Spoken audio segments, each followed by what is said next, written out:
professor, ele mesmo achava formas e aí consumia o conteúdo que ele precisava consumir para aplicar isso e acabava dando o resultado que deu, que era um ensino diferenciado. Sou super a favor da escola de alta performance. Eu não acredito nesse modelo de escola que é puramente para vida e mais nada, não.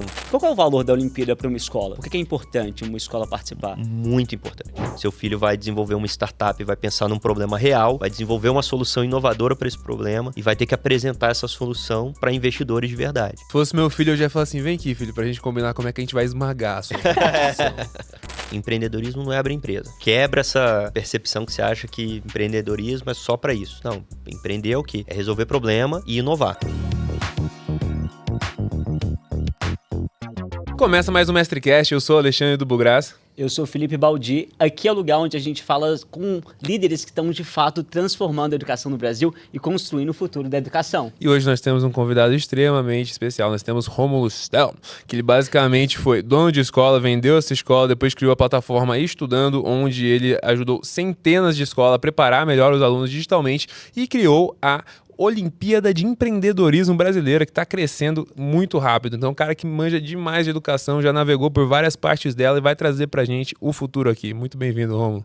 Obrigado, Alexandre. Obrigado, pessoal. Uma honra aqui estar nesse podcast, falar de educação, levar a educação pro Brasil. A gente precisa mais de iniciativas como a de vocês. Pô, cara, e muito obrigado por vir aí, cara. Falei certo o seu nome, cara? Nunca falei o teu Stel, sobrenome. Stel, maravilhoso. Stel. O Felipe me aloprou, porque eu chamava ele de Felipe Baldi, né? Porque não tem acento no A, no português paroxítono. Você que escolhe, não é? O nome é meu, eu escolho como você vai falar. Exatamente. Ele falou assim, é Baldi que fala, irmão. Falou errado no episódio, aí eu vacilou. Agora aprendi, né, cara? O seu que é mais difícil, que a gente também... O meu no português é do Bugras, né? Que é, então, paroxítono é isso, não acentuado, então segue aí. Mas, cara, vamos falar da tua vida aqui. Você é de Vitória, Espírito Santo, né? Como que você entrou na educação na sua vida, assim, cara? Quando que você decidiu trabalhar com isso? Que eu sei que você começou foi no mercado financeiro, né? Mercado financeiro, isso. Cara, na verdade, eu nasci dentro de uma escola. Minha família tem uma escola bem tradicional no Espírito Santo, uma escola de referência. Foi a primeira escola bilíngue do Espírito Santo, centro aplicador de TOEFL, SAT, né, os alunos já saem bem formados. Primeira escola a botar também programação no currículo, escola com programa internacional, espaço Maker, antes de criar o nome Maker, né, que você começa a trabalhar habilidades dentro da escola. Então, assim, é uma escola bem inovadora, bem à frente do seu tempo. E eu nasci imerso nesse mundo. Teu pai fundou assim, cara? Minha mãe. Minha mãe fundou. Primeiro Mundo. Centro Educacional Primeiro Mundo. E qual ano que foi fundada a escola? Fazer a conta... Bom, hoje faria 33 anos. Esse ano faria 33 anos de escola. E aí, de onde veio a inspiração aí da tua mãe, cara, de começar uma escola? Isso é legal, falar de inspiração. Ela começou a escola, eu tenho 2 irmãs mais velhas, ela começou a escola por falta de opção. Ela rodava, não que não tenha escolas boas no Espírito Santo, mas ela rodava de escola para escola, tentando achar uma escola com um ensino personalizado. Na época era muito aquele negócio de número, o aluno é um número, é tudo a mesma coisa. E ela sempre teve, quer dizer, hoje a gente está falando, principalmente com AI, falando de personalização de ensino. Naquela época, mais de 30 anos, ela não aceitava que o ensino era igual para todo mundo. Ela queria ter uma escola que o ensino era individualizado. E aí pulamos, né? Foi eu e minhas irmãs, a gente foi pulando de escola em escola, até que ela falou, não, vou criar uma escola. Meu avô tinha uma casa que ele estava saindo na época, falou, me deu oportunidade, ao invés de vender essa casa, deixa eu tentar montar uma escola aqui. E aí começou com uma turma, 2 turmas, foi crescendo. Começou tipo primeira série, assim? Começou por onde? Isso, começou ali no fundamental, que era a turma da minha irmã mais velha. Então ela foi abrindo turmas até o ensino médio. Hoje é uma escola super consagrada, uma das maiores escolas do Espírito Santo. Em nível de ensino, quando nós estávamos na gestão ainda, então hoje eu não posso falar que já tem alguns anos que a gente está fora, mas tenho certeza que continua muito boa. Mas a gente sempre ganhava como escola, melhor escola do estado, melhores escolas do Brasil, índice de aprovações altíssimos. A gente tinha índice de aprovação em mais de 100%, era o nosso índice, porque os alunos podiam escolher, eles passavam em mais de um lugar. Então, era muito boa. E o grande diferencial é isso, que não só trabalhava o ensino de base muito bem, muito forte, mas tentava entender o aluno. Então a gente participava de muitas feiras, muitos congressos, programação, projetos extracurriculares. Então o forte sempre foi desenvolver o aluno, desenvolver a pessoa. E você, a maioria do teu estudo foi lá? Foi lá. E aí, cara, hoje você já interagiu com muitas escolas, né? Então você vê como que todas as escolas são. O que você fala assim, tipo, pô, não acredito que as escolas não têm esse negócio aqui que eu sempre tive, cara. Isso era muito bom. O que são essas coisas que você curtia muito da escola e que você não vê em outras? Cara, acho que é fundamental a parte de programação. Às vezes não para virar programador, mas para desenvolver a parte de lógica, robótica, né, que muitas vezes é desenvolvido dentro do espaço maker dentro da escola. Não são todas as escolas que têm, muitas já têm, mas eu acho que isso assim é fundamental. E desenvolver projetos, feiras, fazer os alunos participar de experiências como essa, dar a oportunidade para os alunos participar de experiências como essas, porque isso inova muito. E o que você já conseguia fazer em termos de personalização, sei lá, 20 anos atrás?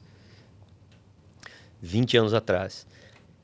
20 anos atrás acho que mudou completamente do que é hoje, né? Então era muito papel e caneta, era muito reunião, muito pagar os professores para capacitação, né? Que é algo muito difícil, que é caro, nem todo mundo consegue fazer isso.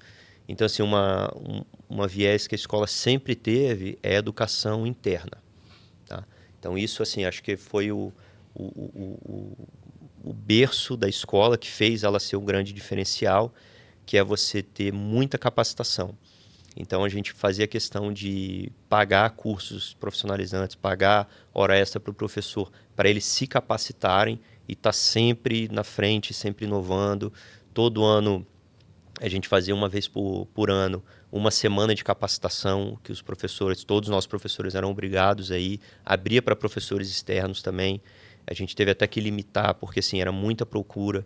Então a gente trazia gente do Brasil inteiro, muita gente de São Paulo, às vezes até gente de fora, para poder fazer essas capacitações fora do horário escolar, claro. Então acho que isso quando você dá essa base e cria oportunidade, as pessoas aderem, as pessoas, né? A gente tem muito preconceito, às vezes falando, não tem bons profissionais, porque às vezes falta a gente dar oportunidade para esses profissionais. Romulo, nesses treinamentos que vocês ofereciam para os professores, envolvia também uma parte, uma preparação para além do currículo ali, do conteúdo, porque isso que eu vejo um pouco na formação dos professores. Na faculdade, eles focam muito no conteúdo, mas eles acabam não adquirindo ali habilidades pedagógicas, práticas mesmo. O maior foco é nisso, não é nem no conteúdo em si. Né? O conteúdo a gente entende até que é o básico. Então, quando você eleva a barra, né? Vou até falar dos alunos e depois volto para os professores.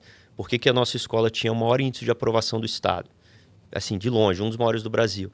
Não é porque a gente focava no conteúdo básico. A gente dava tanta atividade extracurricular, o aluno se envolvia tanto com a escola que ele gostava de ficar ali. Legal. Ele aprendia mais.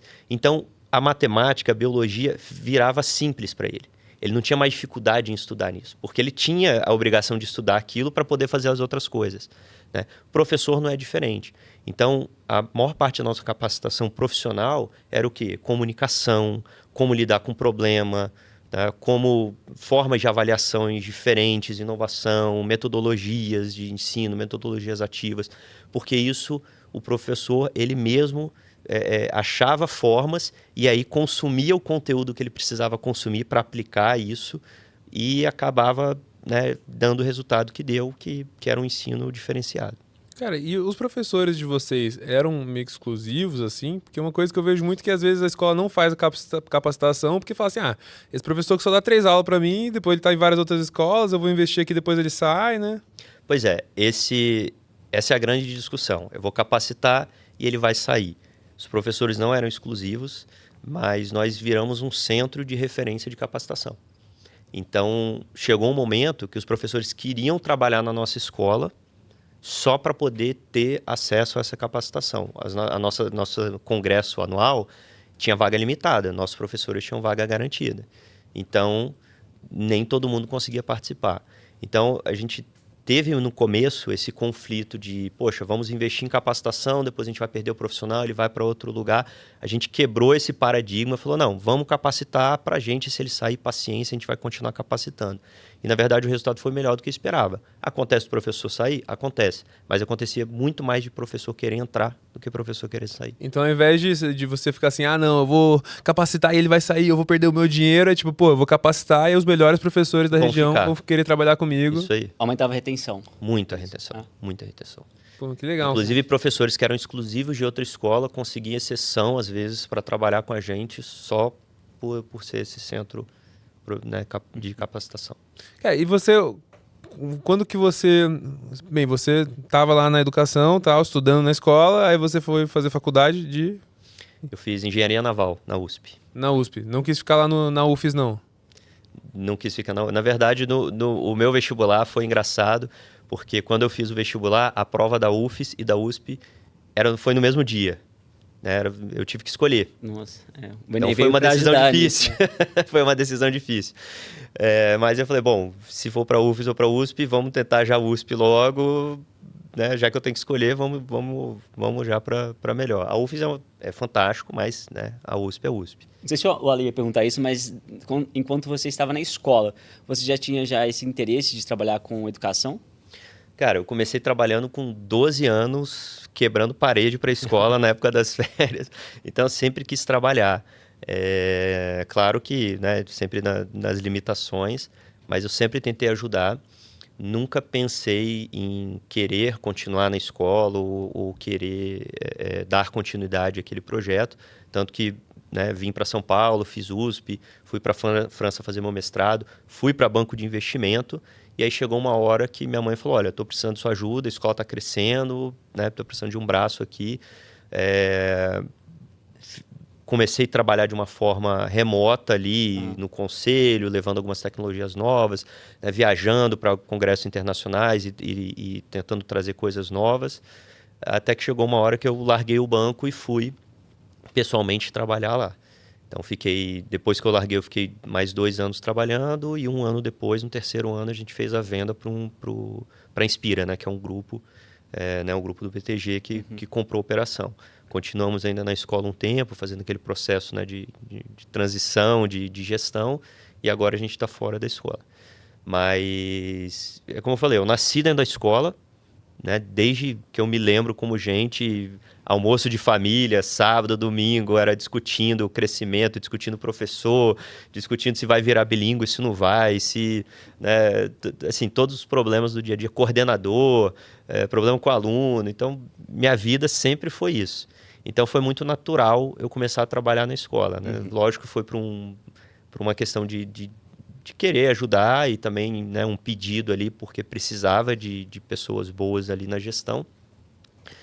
Mas também foi natural, porque como eu falei, eu nasci nesse meio e continuei nesse meio. Mesmo indo para fora, mesmo fazendo outras coisas, eu sempre voltava, sempre discutia, sempre fiquei no conselho, ajudando, trabalhando. Então era um dia a dia comum. Não é fácil, né? A escola tá sempre apagando incêndio, o dia a dia da escola.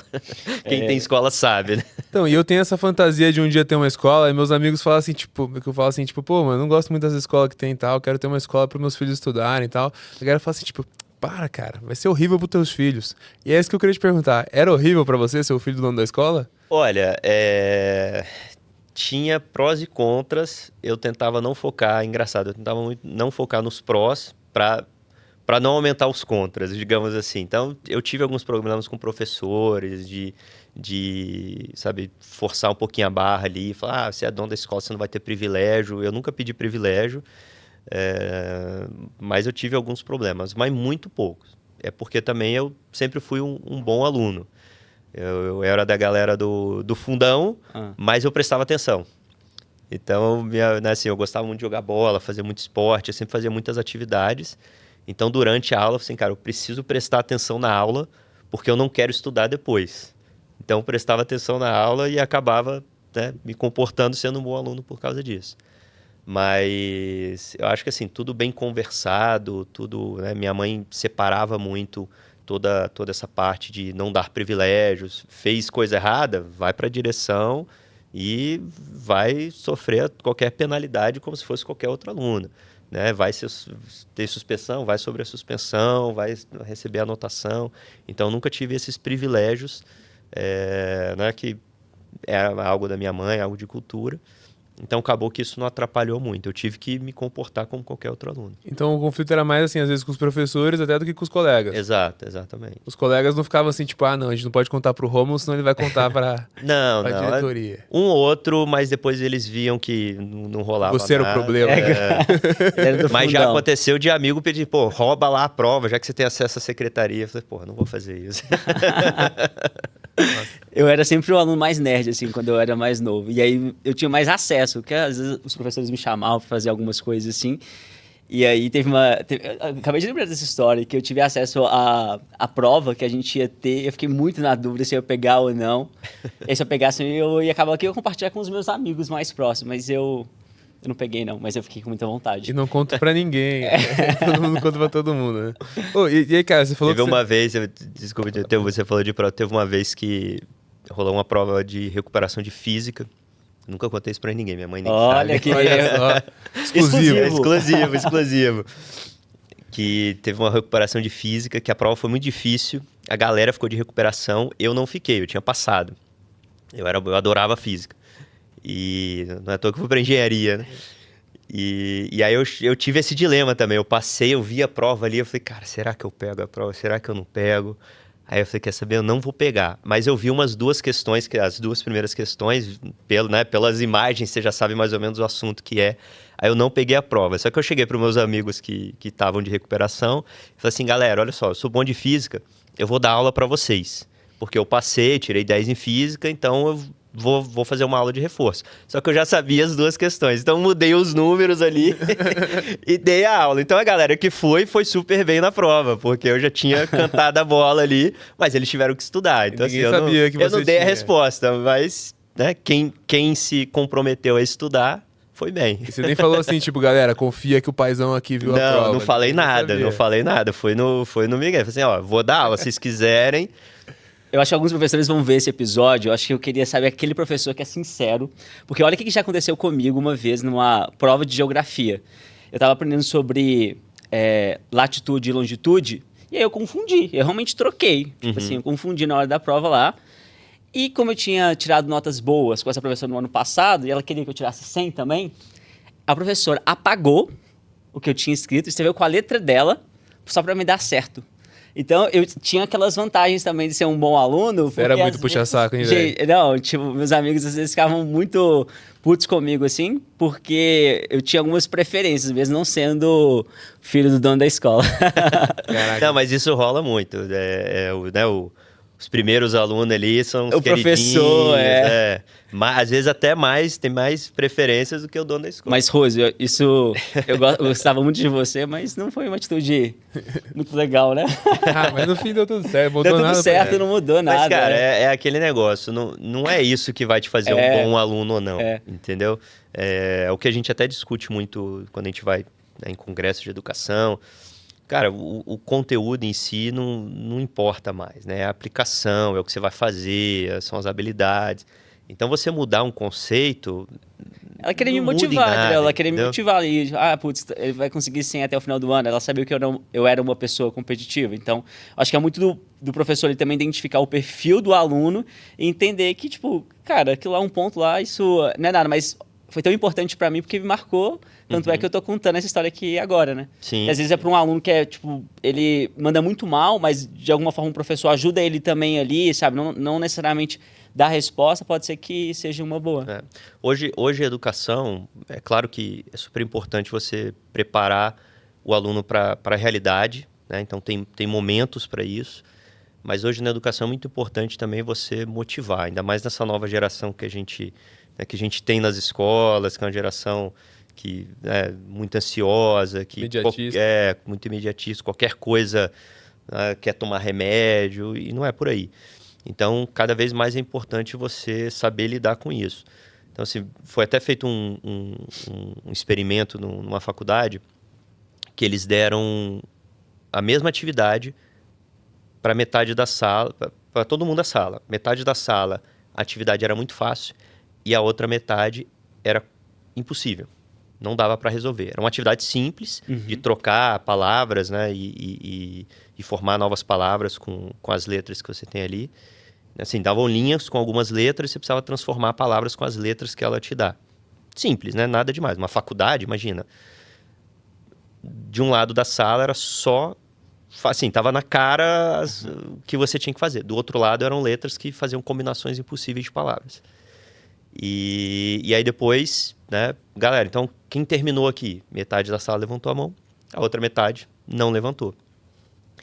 E aí eles exporam, né? Falando, né, que era um experimento, que na verdade era só para testar um conceito, e começaram a entrevistar os alunos. E claramente os alunos, e às vezes bons alunos, que tinham, né, estavam no lado impossível, o relato foi o quê? Me senti péssimo, frustrado, me senti burro, né, a expressão das pessoas. Então, você, às vezes, saber fazer essa flexibilização, falar assim, olha, eu entendi que você errou, mas, né, vou flexibilizar essa nota, porque o negócio não é punir a pessoa. Você está ali para ensinar a pessoa. Legal. Né? Então, não é questão de punir. Né? Óbvio, é o que eu falei, você precisa ensinar para o aluno de alta performance. Eu sou super a favor da escola de alta performance. Eu não acredito nesse modelo de escola que é puramente, né, para a vida e mais nada. Não, poxa, o aluno precisa enfrentar o mercado de trabalho, precisa, às vezes não é nem um vestibular, né? É o mito, vou preparar para o vestibular, não é isso. Mas quando ele sai para o mercado de trabalho, ele vai para um mercado competitivo, ele vai para uma situação que ele precisa performar. Né? Lidar com frustração. Lidar com frustração.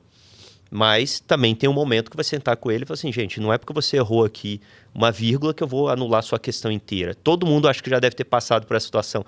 Poxa, eu fiz 90% da questão e tirei 0. Né? Isso é muito ruim para o aluno, na minha visão.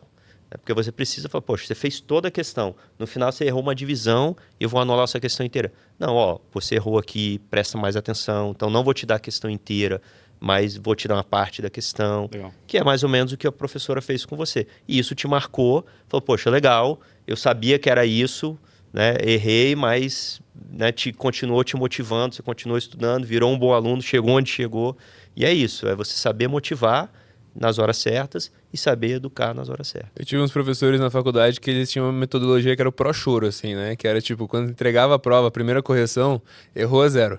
Aí você levava na mesa dele e aí ele sempre dava assim, tá bom, 80%.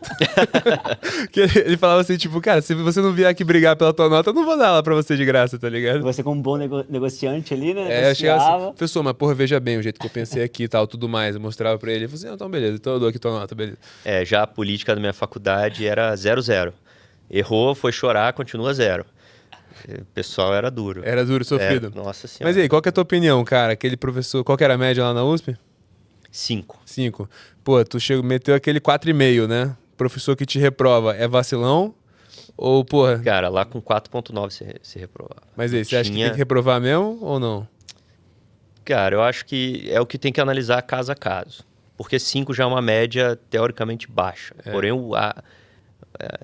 não é porque a régua é baixa que vai ser fácil, né? Porque você chegava nas provas lá... Eu tive prova que o professor entrava na sala de aula, botava a prova em cima da mesa e falei, gente, peguei pesado demais na prova, não vai dar tempo de vocês fazerem durante a aula, então amanhã, 8 horas da manhã, eu estou no meu escritório, vocês levam a prova, faz em casa, e ninguém tirava 10. Eu reunia grupos de estudo para fazer a prova em conjunto e ninguém tirava 10. Esse era o nível, né, da USP. Se isso é bom ou se é ruim... Não sei, me marcou, eu acho que até foi positivo. Porque você tem que se virar e achar soluções para problemas que a gente não estava preparado. Mas numa situação dessa, né, pessoa de poucos décimos reprovar, eu acho injusto. Agora, se aquele aluno que é várzea, que claramente não estudou, que né, tá chorando só para passar sem ter motivo de estar chorando, aí... eu acho que tem que reprovar. Né? Se chorando já chegou ali, tava só varzeando o negócio inteiro. Você viu que se esforçou, foi atrás. Eu vou te dar um exemplo que aconteceu comigo. Eu fiquei a única prova de recuperação que eu fiquei, prova final, eu tinha acertado uma questão, só que eu tinha feito a questão por uma outra forma, uma outra metodologia que o professor não tinha ensinado em sala de aula. Eu achei isso um absurdo. Poxa, mas eu não ensinei o professor, a justificativa do professor. Eu não vou te dar porque não foi assim que eu ensinei.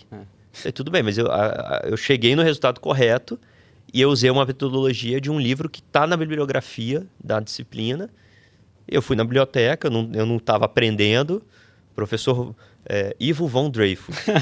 Cálculos numéricos. Porra, Ivo, não acredito que você fez isso, cara.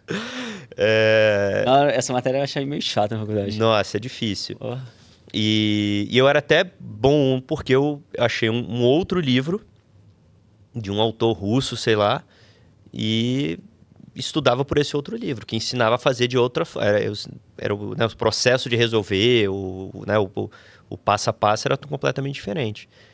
Dava mais trabalho, mas para mim foi a forma que eu consegui aprender aquela matéria. E aí eu fiquei atrás dele também, enchendo o saco, até que chegou no dia da prova. Falei, cara, você realmente não vai me passar. Ah, mas você já estudou para isso? Não, mas eu estudei, mas eu vou me colocar num processo seletivo de novo, numa outra prova, que posso dar certo, posso dar errado, sendo que eu acertei. E aí ele foi e me passou com 5, né? Então, assim, na minha visão, eu tinha mérito porque eu tinha acertado. Agora, se o aluno realmente só errou, não errou, realmente errou, não fez nada, só para me passar, não sei. Talvez poucos décimos não, mas meio ponto, 1 ponto. Mas naquela avaliação, nessas matérias, é tipo assim, pô, a pessoa... O que é aprender o bastante, né? O que vale a pena para ser aprovado? Porque uma outra... Você pode falar assim, tipo, beleza, na faculdade de engenharia, cara, tem muitas faculdades que não são importantes, matérias que não são importantes, mas elas estão meio que lá porque... Na engenharia, o cálculo exato é importante, né? Exatamente. O prédio não pode cair, o navio tem que flutuar e tem que andar. Mas não necessariamente você vai usar, sei lá, cálculo 4 para fazer um prédio, né, em geral. Exato. Mas você tem essa matéria e tal, porque tá na... Tá na grade, e o motivo de estar na grade é porque você tem que desenvolver o raciocínio. Às vezes o motivo não é o conteúdo, é o desenvolvimento de raciocínio, o desenvolvimento de habilidade. Ô, Romulo, mas aí fazendo um pouco desse gancho aí sobre essa experiência que você teve com o professor da faculdade e trazendo isso também para o contexto de escola, o que você vê que vai ser necessário na mentalidade de um professor e no papel dele para entender ali que, que a função dele talvez vai mudar agora? Talvez não vai ser focada apenas no conteúdo, na transmissão do conteúdo, mas também na importância de ele despertar outras competências nos estudantes. Você vê essa mudança ali de papel e entendimento do professor também? Essa mudança, é engraçado, essa mudança já vem sendo discutida já há alguns anos. Com o AI agora, com a inteligência artificial, isso está super em alta, né? Porque é exatamente isso. Qual que é o papel hoje do professor? Sendo que eu posso ter um tutor que vai ser muito mais esperto que qualquer professor. Eu não acho que a inteligência artificial vai substituir o professor. Mas o professor é aquela velha história, né? O professor que não usar a inteligência artificial vai ser substituído pelo aquele que usa. Para mim isso é claro, não tem outro caminho. Então acho que o papel do professor cada vez mais de mentorar, de ser o tutor do aluno, não só de passar o conteúdo, e preparar o aluno para a vida. Para mim, essa é a visão. É claro que depende de cada fase. Se falar de faculdade ou falar de um ensino infantil, são 2 momentos completamente diferentes. Acho que cada etapa do ensino, cada fase do ensino tem suas prioridades, tem os seus momentos, né? Então, o ensino infantil é uma coisa, fundamental, o ensino médio. Então, faculdade, ele tem que preparar o aluno mais para porrada, né? Eu passei por isso e eu acho que foi uma experiência positiva. Faculdade... tudo bem que eu não fui pro lado da engenharia, mas eu tenho muitos amigos que foram. Então, preparar para a vida, preparar para saber realmente resolver a questão. Porque imagina, eu errei uma vírgula e por isso você vai me reprovar. Se você errar uma vírgula no prédio, o prédio cair, e aí? Então, tem um pouco esse lado também. Então, a faculdade é um pouco diferente de escola, né? Então, quando você está falando do ensino da faculdade, eu acho que tem que ser um pouco mais duro em algumas coisas, mas não pode esquecer desse lado de preparar habilidades, preparar para um lado social, preparar, às vezes, para algumas coisas que eu acho que a maioria das faculdades hoje não preparam. E você é um cara, assim, bullish em faculdade, cara? Acho que faculdade é um negócio que vai continuar sendo importante aí no futuro? Eu acho. Claro que, né, tem algumas profissões que são obrigatórias, você não vai falar com um médico que não tenha faculdade. Acho que isso não está na cabeça de ninguém. Mas eu acho que faculdade é importante para todo mundo? Não. Tem muitas profissões, tem muitas carreiras que às vezes você não precisa de faculdade, às vezes você se desenvolve, né, muito mais fora da faculdade, mas isso vai depender do aluno. Eu acho que é uma minoria que tem essa capacidade autodidata, que consegue correr atrás, que consegue pegar alguns cursos livres ou aprender com a própria internet. Internet em tudo, né? Se você saber procurar. Então, acho que tem sim pessoas que não precisam de faculdade. E não tem nada errado com isso. Acho que, né, pega alguns casos. Você começou a desenvolver ali uma empresa, o negócio está crescendo, está super certo. Você vai largar disso para fazer faculdade? Não. Tentem se capacitando da forma que der, com cursos, pega mentores. Você vai ter outros recursos, né, que a pessoa da faculdade, às vezes, ali não vai ter.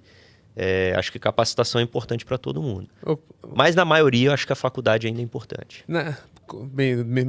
Bem, falei no começo, mas o Rômulo ele fundou a Olimpíada de Empreendedorismo, né? Então ele tem acesso aí aos jovens empreendedores mais promissores aí do Brasil e tal. Essa galera do empreendedorismo, da Olimpíada e tal, eles estão a fim de fazer faculdade? Estão a fim de fazer faculdade. A gente tem inclusive um caso de uma startup que recebeu investimento no primeiro ano da Olimpíada. Nós já estamos no terceiro ano da Olimpíada. E eles estão fazendo faculdade. Então, assim, eles estão tocando em paralelo, fazendo faculdade e tocando a empresa. Mas, como eu falei, depende de cada caso, né? Eu acho que não é uma regra. Se você me perguntar hoje, Rômulo, que você é contra ou a favor da faculdade, para mim, sou 100% a favor. Não tem, né, por que falar contra. Eu acho que, sim, tem experiência acadêmica. Tem um momento de vida que você vai se relacionar, vai fazer amigos, vai ser uma experiência de vida sua, surpreendente. É momento de network, que você vai conhecer pessoas, né, também que vão ser super significativas na sua vida. Não só de relacionamentos, mas para a profissão, para a carreira também. Eu tenho amigos que eu já fiz negócios, e ótimos negócios, que eu conheci durante a faculdade. Então, assim, são vários. Tem toda a questão social em volta da faculdade também. E agora, falando de faculdade puramente simples, o conteúdo, o diploma, não é o diploma que vale. É o aluno que você vai virar. Uhum. A gente sempre falou isso, né? O aluno que faz a faculdade, o aluno que faz a escola. É muito verdade. Mas você precisa estar na faculdade para passar por isso.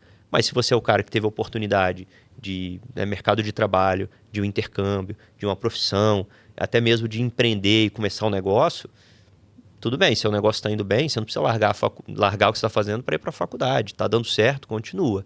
Né? Mas eu acho que depende da pessoa. São dois caminhos muito bons. Agora, o formato da faculdade hoje, você acha que ele está adequado ou você mudaria alguma coisa? Olhando até para engenharia, por exemplo. Eu mudaria bastante coisa, mas eu entendo que é muito difícil mudar. Porque quando você está falando de educação, você não pode errar. Então, imagina para uma faculdade que já está funcionando há muito tempo, pegar e falar assim, agora a gente vai mudar tudo. Uhum. Né? E aí forma uma turma não do jeito ideal, do jeito que era o objetivo da mudança. Você vai prejudicar toda uma geração por causa daquilo. Então, eu entendo que as mudanças na educação, principalmente no mercado clássico de educação, que é escola e faculdade, muda. Agora, existe aquele grande clichê na educação que assim, a educação é a mesma, né, desde da Revolução Industrial. Cara, você já entrou numa escola hoje? Numa escola boa. Você já entrou numa escola hoje? Tô falando de entrar na secretaria, né? Tô falando de entrar, assim, viver o dia a dia do aluno. Cara, não tem nada a ver com a escola que era na Revolução Industrial. Isso, para mim, é totalmente inverdade. Né? A educação não é a mesma da Revolução Industrial. Eu dou a minha escola como exemplo. A gente tinha programação, a gente tinha maker, era bilíngue, tinha vários esportes. Tem um momento de sala de aula? Tem um momento de sala de aula. Mas não é porque você tirou aquela foto e falou, é isso a escola. A gente tem momentos de colaboração, trabalho em grupo, desenvolvimento de projeto, apresentação em feiras de ciências nacionais e internacionais. A gente tem Olimpíadas, né? Vai desenvolver uma startup. A gente criou a Olimpíada de Empreendedorismo exatamente por isso.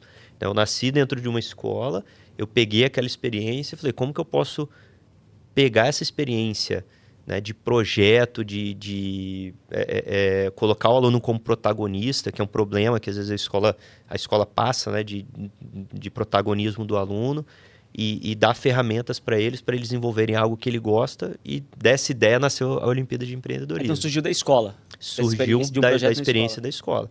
Uma das referências que nós tínhamos que a gente era referência também em medalhas olímpicas. A gente tinha, assim, coisa de 200 medalhas por ano dentro da escola.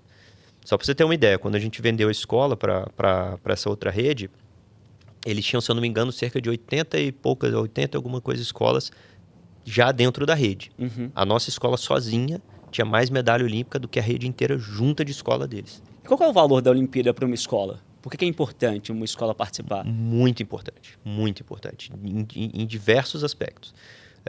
Primeiro que você aumenta o interesse do aluno dentro da escola e dentro daquele conteúdo. Estou falando da Olimpíada em geral, né? Depois a gente fala do empreendedorismo, puxar também o gancho um pouquinho para o meu lado. Mas assim, qualquer Olimpíada, matemática, Olimpíada de História, de Biologia, de empreendedorismo, de astronomia, você colocar um desafio para o aluno, ele acaba estudando mais, porque ele tem um propósito por que estudar para aquilo. Não fica estudar para passar, é estudar para competir, para uma premiação. Eu sou super a favor da competição, eu acho que isso engaja muito, né, as pessoas a se dedicarem a correr atrás. Depois que ele vai aprender coisas que ele não aprenderia. Ele vai desenvolver habilidades que ele não desenvolveria. E ele vai ser o protagonista do estudo dele. Porque numa sala de aula ele está de forma passiva. Ele está recebendo conteúdo e ele vai precisar estudar depois para passar de ano ou para desenvolver algum projeto, né, um trabalho. Se ele está numa competição, ele vai ter interesse em aprender aquilo. Então ele vai correr atrás, ele vai pesquisar, ele vai puxar o professor. Professor, me ajuda aqui. Mãe, pai, me ajuda aqui. Diretor, coordenador, me ajuda aqui. Eu estou precisando de mais conteúdo. Onde eu acho questão, onde eu acho um livro. Ganha muita autonomia, né? Muita autonomia. Então você coloca né, o aluno como protagonista do processo. E isso é extremamente importante para a vida dele. Sem contar para a própria escola, porque isso vira uma placa, né? Hoje a Olimpíada é igual a aprovação de vestibular, né? Porque não só a Olimpíada dá acesso a vestibular, a universidades. Não sei se vocês sabem isso, mas hoje medalha olímpica conta em várias universidades, inclusive USP esse ano tem uma vaga de medicina para quem é medalhista olímpico. Você não precisa fazer FUVEST ou fazer ENEM, só com medalha olímpica você consegue vaga em administração e na USP. Então, aí depende de faculdade para faculdade. Geralmente é o quê? É o conjunto de medalhas que você tem. Então, quanto mais medalhas você tem, é como se fosse um vestibular, só que ao invés da prova é de currículo de medalhas. E aí cada Olimpíada e cada medalha tem seu peso. Legal. Então, se você fez o BMEP, se você ganhou ouro, é uma nota. Se ganhou prata, bronze, é outra nota. Você fez a Olimpíada de Empreendedorismo, é uma nota. Se você fez a Olimpíada de História, é outra nota. E todas as Olimpíadas contam ou tem umas oficiais? Não, cada faculdade... são só as oficiais, né, certificadas pela CNPq. A Olimpíada de Empreendedorismo é uma Olimpíada certificada pela CNPq. Então, é uma Olimpíada que está no ramo das Olimpíadas Oficiais Nacionais do Brasil. Só essas podem contar, mas depende de faculdade. Tem faculdade que são todas, tem faculdade que são algumas. Aí cada faculdade, igual cada faculdade tem o seu vestibular, cada faculdade tem o seu processo seletivo por Olimpíadas. Muito legal. Eu conheci um menino que ele passou na Unicamp pela medalha da Olimpíada de Informática.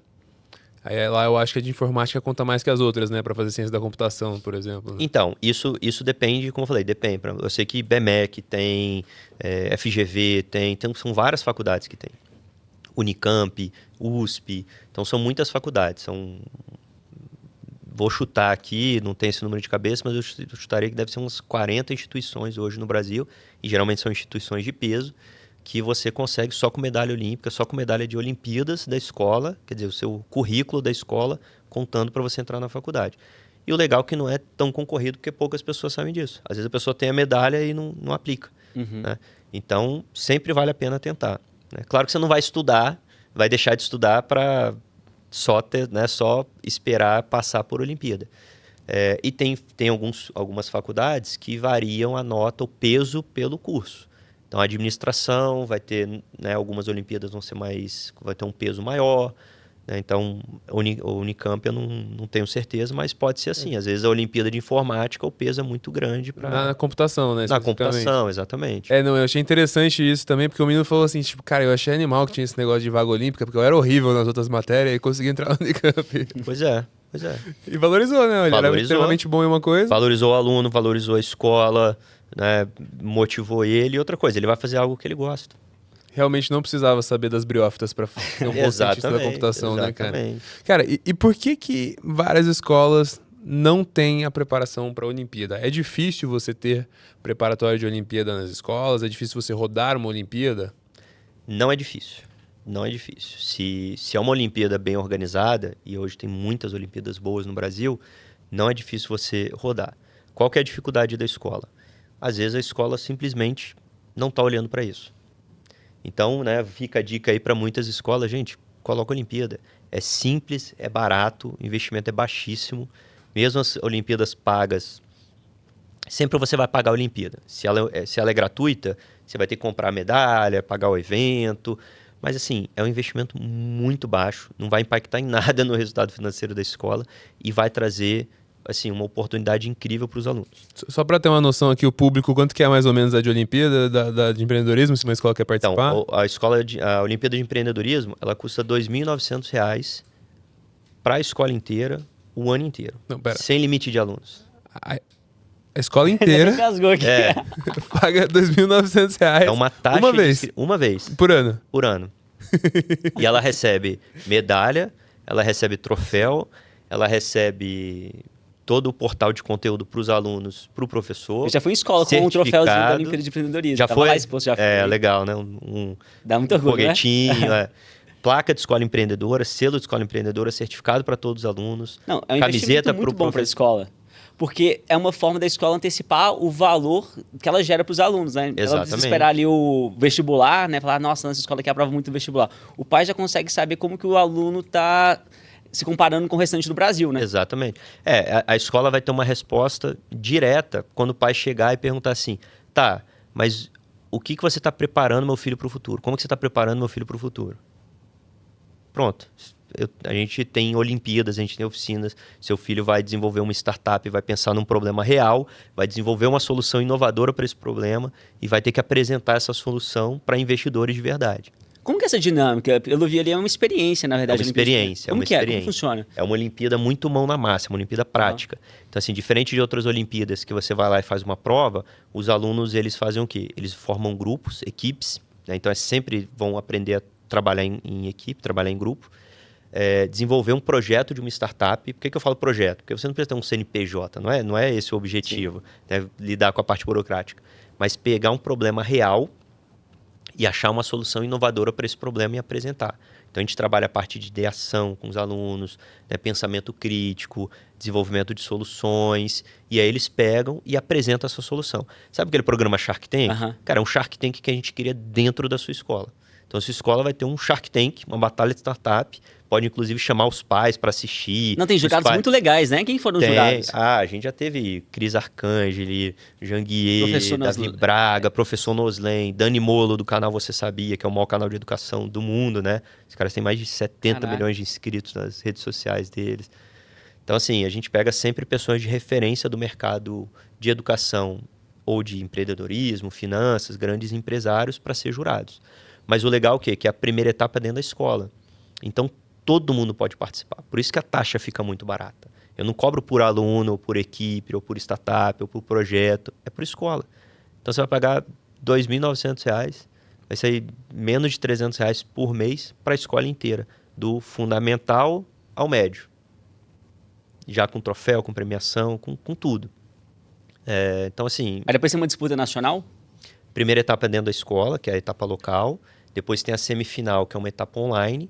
E tem a final nacional, que acontece em São Paulo todo ano, por ser um polo logístico, que vem startups do Brasil inteiro competir e apresentar para investidores de verdade. 2 dias de final, né? Então, nos primeiros anos da Olimpíada, foi 1 dia de final. Esse ano vai ser a primeira vez, porque a gente cresceu muito, vão ser 2 dias de final. No primeiro ano foram 10 equipes do Brasil inteiro, né? Foram 10 startups na final. No segundo ano foram 24 startups da final. Esse ano vão ser 50 startups na final. E não porque tá ficando mais fácil chegar na final, porque tem muito mais escola participando, né? Isso. No primeiro ano foram 2.000 startups que foram criadas, né, no Brasil inteiro, de todas as escolas. Quase 3.000, na verdade. No ano passado foram 10 mil startups criadas. Nossa, que legal. E vamos ver, esse ano a gente acho que vai chegar em umas 20 mil startups criadas. Caraca, e quantas escolas, cara? Foram Aqui em fevereiro de 2025? Hã? Fevereiro de 2025. Fevereiro de 2025. A gente ainda está em processo de renovação, mas está em quase 200 escolas. E assim, até para uma questão de atendimento, porque a gente faz um atendimento super personalizado. A escola faz a inscrição, o que está incluso na inscrição também? A gente faz uma reunião, uma videoconferência com todas as escolas, prepara os professores, né? Porque a gente sabe que empreendedorismo não é um tema muito comum dentro das escolas, às vezes tem medo. Então a gente dá esse acompanhamento o ano inteiro. A gente faz reunião por escola. Então assim, hoje a gente está com um limite de 300 escolas para se inscreverem. A gente não consegue atender mais. Talvez 350, mas a gente... esse ano 300 escolas, já tem 200, então tem poucas vagas. Fica aí, escola, reflexão pra você em casa aí. É. Mas, cara, vocês fazem um treinamento pros alunos também, assim? Vocês dão, tipo, conteúdo de empreendedorismo pra eles? Sim, o nosso conteúdo não é obrigatório. Tem algumas escolas que já trabalham em empreendedorismo, já tem até programas de desenvolvimento de startup, mas a gente sabe que é minoria. Para a maioria das escolas que ainda não trabalham em empreendedorismo ou trabalham superficialmente o empreendedorismo, a gente tem um portal onde a gente entrega para os alunos e para os professores, né, todo o conteúdo. É um passo a passo. Tem até um livro que eles recebem um e-book, que é um guia de como criar sua startup do zero. Então, assim, bem mastigadinho. Passo 1, crie sua equipe. Aí tem lá várias dicas de como você... vou pegar o colega que é meu amigo. Uhum. É uma opção, mas a gente sugere outros caminhos, de pegar pessoas complementares. Se você é um cara muito bom técnico, acha um cara bom que é em comunicação, outro que é, então a gente dá várias dicas ali de como formar equipes. Dica simples. Montou a equipe, segundo passo, encontrar a sua ideia de startup. Aí a gente fala o que é brainstorm, dá aquela dica de post-it, fala o que é dor e solução. Então, assim, no seu dia a dia, várias coisas te incomodam. Cara, pega uma folha de papel, passa uma linha, escreve dor de um lado, solução do outro. Tudo que vai te incomodando, essa fila no recreio demorou muito, escreve. Poxa, isso aqui está muito caro, escreve. Não gostei disso aqui, escreve. Tudo que vai te incomodando, escreve no lado. Genial. Chega no final da semana, encontra com seus amigos, todo mundo vai ter uma lista e vai pensando em soluções para aquilo ali. Daquilo ali você sai um brainstorm e aí você vai ter soluções para problemas reais. Então, muito legal a ideia da Olimpíada. Então a gente ensina na prática como identificar problemas, e criar soluções a esses problemas, que a gente chama de ideação. Uhum. Aí esse é o passo 2. Depois, criar um plano de negócio. A gente ensina aquele modelo Canvas, que na verdade é só responder perguntas e ele já tem um plano de negócio básico. E aí montar uma apresentação e apresentar. São pitches. O que é um pitch? Para quem não está muito familiarizado com esse nomenclatura de startup. Pitch é uma apresentação, é apresentar a sua ideia. Então, os alunos têm que apresentar uma ideia eles têm até 5 minutos para apresentar. A escola também já recebe todos os critérios. Então, para a escola, é basicamente como se fosse um trabalho de escola. O aluno vai apresentar, você vai dar uma nota. Mas naquele modelo Shark Tank, jurados, os alunos vão apresentando suas startups, os jurados, que são a própria escola, diretor, mantenedor, professor, eles vão lá, dão as notas e nisso eles já premiam os seus alunos, porque a gente já manda um kit de premiação também, a gente já manda troféu para o primeiro, segundo e terceiro do fundamental e o primeiro, segundo e terceiro do médio. Legal. Então imagina, já sai com 30 alunos premiados desde a primeira etapa. É uma taxa que a escola paga ali para implementar empreendedorismo na escola. Empreendedorismo prático, que realmente eles vão desenvolver as habilidades. Porque assim como a educação financeira, eu percebo que as escolas têm muita dificuldade de implementar empreendedorismo, porque não tem professores preparados, os professores não aprendem isso na escola, então é meio que um check que ela dá ali e cria uma experiência muito prática, né? Exatamente. E uma coisa que a gente deixa muito claro no começo é o quê? Primeiro, empreendedorismo não é abrir empresa. Quebra essa percepção que você acha que empreendedorismo é só para isso. Não, empreender é o quê? É resolver problema e inovar. Então, hoje, você tem que ser um médico empreendedor. Você tem que pensar fora da caixa. Não estou falando só porque o médico vai ter o consultório dele, naturalmente ele vai ser um empresário. Mas porque mesmo o cara que vai para concurso público, ele tem que ser um profissional empreendedor. Ele tem que pensar fora da caixa, ele tem que inovar, senão ele não vai se destacar no mercado de trabalho. Então, esse é o primeiro conceito que a gente quebra, que empreendedorismo é para todo mundo. E o segundo é o quê? É desenvolvimento de habilidades. Então, é o que você falou. Eu tenho professor de empreendedorismo na minha escola? Não. Mas eu preciso? Não. Porque o professor vai ser um orientador, ele vai ser um tutor. Ele só vai coordenar o que o aluno tem que fazer e eles vão se virar. Eles vão arrumar um problema, eles vão arrumar uma solução, eles vão desenvolver o projeto, eles vão apresentar. Legal. Porque isso que vai fazer eles desenvolverem e aprenderem. E outro diferencial da Olimpíada também é toda a nossa premiação. Desde a primeira etapa, depois tem toda a parte de medalhas, que é clássico da Olimpíada, né? Medalha de bronze, de prata, de ouro, a parte de troféu, certificação de todo mundo que participa ganha certificado e as premiações da final. No ano passado foram R$150 mil em prêmios que a gente distribuiu. De bolsas de estudo de 100% para a faculdade, Alexa, premiação em dinheiro, mentoria, pré-incubação para as startups. Então, assim, é muita premiação que... Vou lançar um prêmio aqui agora, então. Ó. Vai lançar. Ganhador de 2025, eu vou chamar no GigaCast. Boa! Olha aí, caraca! Show! Você vem junto também, pode ser? Vambora. Aí, ó, mais uma premiação aí pros alunos. Aí você, aluno, que tá participando da Olimpíada de Empreendedorismo, pô, vai participar, contar a tua história no GigaCast, que é o podcast que já participou vários fundadores de empresas bilionárias, e você vai ter essa oportunidade se você participar da Olimpíada de Empreendedorismo do Rômulo aqui, que eu sou muito fã do trabalho dele. Não, e sabe o que é legal? Obrigado. Porque isso é sobre desenvolver competências. É isso. Eu lembro que eu estava na Bet Brasil, né, que é o evento de educação, e umas meninas da 4C, que é um colégio que participa tanto da Olimpíada de empreendedorismo quanto também do programa da Tangram, e elas foram atrás de mim, falando, nossa, a gente ganhou, elas criaram, acho um aplicativo que... Hobby Hub. Isso, exatamente. E elas foram atrás de mim, pedindo ideias para marcar uma reunião, para entender um pouco mais, então assim, acaba que ela... Desde cedo ali no ensino médio, ela já começa a conversar com outros empreendedores e desenvolver outras competências. Abre a cabeça. Isso é muito legal, né? É muito legal, muito legal. Inclusive, a gente, numa das aulas da plataforma, a gente até fala disso. Falei, olha só, vocês têm uma grande vantagem que vocês são alunos. Se vocês pegarem e mandarem mensagem, pô, eu não sei nada de plataforma educacional. Cara, manda uma mensagem para o Alexandre, fala, eu sou aluno da escola tal, estou participando de uma Olimpíada de Empreendedores. Ele vai abrir um espaço. É muito difícil a pessoa não te responder. Só se ele não vê, né? Mas se você manda para um grande empresário, a chance dele te responder, pô, vou ajudar um aluno aqui, uma aluna, a chance de separar ali 15, 30 minutos para te ajudar vai ser muito grande. Então, corre atrás. Se você não tiver pessoas na sua rede, se você começar a futucar ali pessoas que você conhece, seus pais, geralmente você acha alguém que pode te ajudar. Mas se você não tiver ninguém, sai mandando mensagem, não tenha vergonha, que muita gente responde. É incrível a quantidade de resposta que os alunos têm. Tem que aproveitar. Tem que aproveitar. Depois de velho, é só não na cara.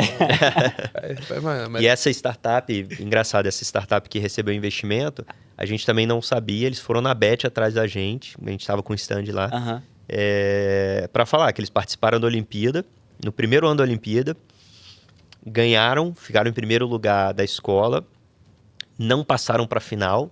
Então, pra você ver assim, que a final é uma formalidade, né? Assim, é a cereja do bolo, todo mundo quer ir. Mas o processo de você ter feito a Olimpíada é muito mais importante. Né? Mentalidade de empreendedor ali. O cara não ganhou, mas foi. Não foi pra final, mas eles se juntaram, falaram assim, pô, no ano que vem a gente tá no terceiro ano e tal, vamos continuar? Não, vamos continuar. Arrumaram um investidor sozinhos, cara, isso foi assim, em 8 meses. Né? Eles saíram da Olimpíada, não ganharam, arrumaram um investidor e conseguiram botar no conselho da empresa, como um dos sócios, um dos fundadores do ChatGPT, que é brasileiro. Eu nem sabia, quando eles me falaram, eu nem sabia que o ChatGPT tem um dos fundadores, era brasileiro, e ele entrou no conselho da empresa dos meninos. Olha que loucura, legal. Cara. E o que fazia a empresa aqui, que eu não tô nem sabendo? Eles usam inteligência artificial para resolver avaliações, provas escritas. Então, não era só para aquele negócio de marcar X, né? Então, você faz uma redação, assim, por exemplo, discursiva, provas discursivas e redação. Então, você conseguia usar a inteligência artificial para ajudar a vida do redator. Já dá toda comentada, já responde para você. Que legal, cara. Já resolve, já dá a nota. E esses foram que foram falar com você? Foram as meninas, acho que eram 5 meninas. Da Hobby Hub, isso é outra startup. Foi que ganhou, né? Foi que ganhou. Eu lembro, foi do primeiro ano até que eu dei a palestrinha lá, não foi? Isso aí. Foi pra elas? Elas estavam lá. Elas estavam lá. Lá. Mas eu fiquei muito impressionado com a capacidade de comunicação, me explicou super bem sobre, né, o projeto dela, a startup delas. Não, a startup delas é muito boa, né? O pessoal da 4C super de parabéns aí de ter apoiado elas. Acho que elas ainda estão tentando desenvolver. A gente até vai tentar ajudar, mas a ideia é muito boa. É um aplicativo de hobbies. Então, poxa, eu faço kitesurf, eu não tenho amigos para fazer. Eu vou lá, coloco, cheguei num lugar, quem faz kitesurf. Aí você acha pessoas ali da mesma As comunidade. pessoas estão muito sozinhas hoje, acho que Exatamente. muito É um sentido. Tinder, só que não para relacionamento. Pode virar um pra, Tinder depois. Pra hobby. Para hobby, exatamente. Mas Então, tem a ideia perfil deve ser boa. de alunos que se interessam mais pelo empreendedorismo, porque eu acho que o que é legal no empreendedorismo é que às vezes o estudante está na escola, não gosta de português, não gosta de matemática, ele pode se encontrar no empreendedorismo. Muitas vezes também ele se encontra às vezes, na educação financeira. Tem um perfil que você já conseguiu perceber ali? Sabe o que é legal? Não tem perfil. Não tem perfil. É para todo mundo. Isso que eu o mais gosto da Olimpíada de Empreendedorismo é que é de fato para todo mundo. Se você sabe explicar, engajar os seus alunos, né? E a gente até tem uma aula disso para os professores, como anunciar a Olimpíada de Empreendedorismo dentro da escola, todo mundo pode participar e por diversos motivos. Tem aquele aluno que já tem uma ideia de uma startup que ele queria desenvolver. Tem aquele aluno que não está engajado em nada e ele se apega àquilo porque ele vai desenvolver algo que ele gosta, ele vai pegar um assunto que ele gosta. Porque a gente tem tudo. Tem aluno desenvolvendo jogo, tem aluno desenvolvendo coisa de meio ambiente, tem aluno desenvolvendo coisa de culinária, de comida. Então, assim, não tem limitação, né? Aplicativos, tecnologia. Tem aquele aluno que ele vai gostar da ideia do amigo e se empolgar junto. E, pô, gostei, vamos fazer, né? Tem aquele aluno que vai para premiação. Pô, bolsa de estudo em faculdade, vamos embora e tal. Então, assim, você acaba pegando muito. E não tem um nicho específico, né? Tem muita gente de medicina, tem muita gente de tecnologia. Não é só aquela matemática. Só a galera das exatas, né? História, só a galera de humanas. Todo mundo, né? E pra você ter ideia, até a parte de inclusão. A gente tem um relato, cara, que eu fico até arrepiado de falar. Ficou mesmo. É verdade. Que de uma diretora de escola que ela fala que ela tinha muito problema com o aluno autista dela. Que, assim, sempre, né, a mãe sempre querendo apoiar, o aluno era sempre isolado. Ela levou a Olimpíada e esse aluno teve a melhor ideia da sala de aula. Todo mundo queria fazer grupo com ele. Então, ele começou a ter amigos na escola Que legal. por causa da Olimpíada de Empreendedorismo. Então, assim, né, imagina a inclusão que isso gerou, né, não só para ele, mas para os amigos dele, que às vezes tinha preconceito de fazer amizade, ou às vezes nem preconceito, às vezes nunca tiveram oportunidade de sentar do lado dele e conversar, porque a gente sabe, né, que autismo às vezes tem graus diferentes. E imagina, virou amigo. Então, assim, ela falou que ela recebeu né, a mãe desse aluno chorando na escola, agradecendo pela escola ter feito aquilo, assim, que nunca tinha visto o filho dela sorrindo, chegar da escola sorrindo. Então, assim, isso transformou a vida de uma pessoa. Então, assim, só isso, para mim, já valeu ter criado a Olimpíada. E é por isso que a gente empreende em educação, porque é difícil demais. É difícil.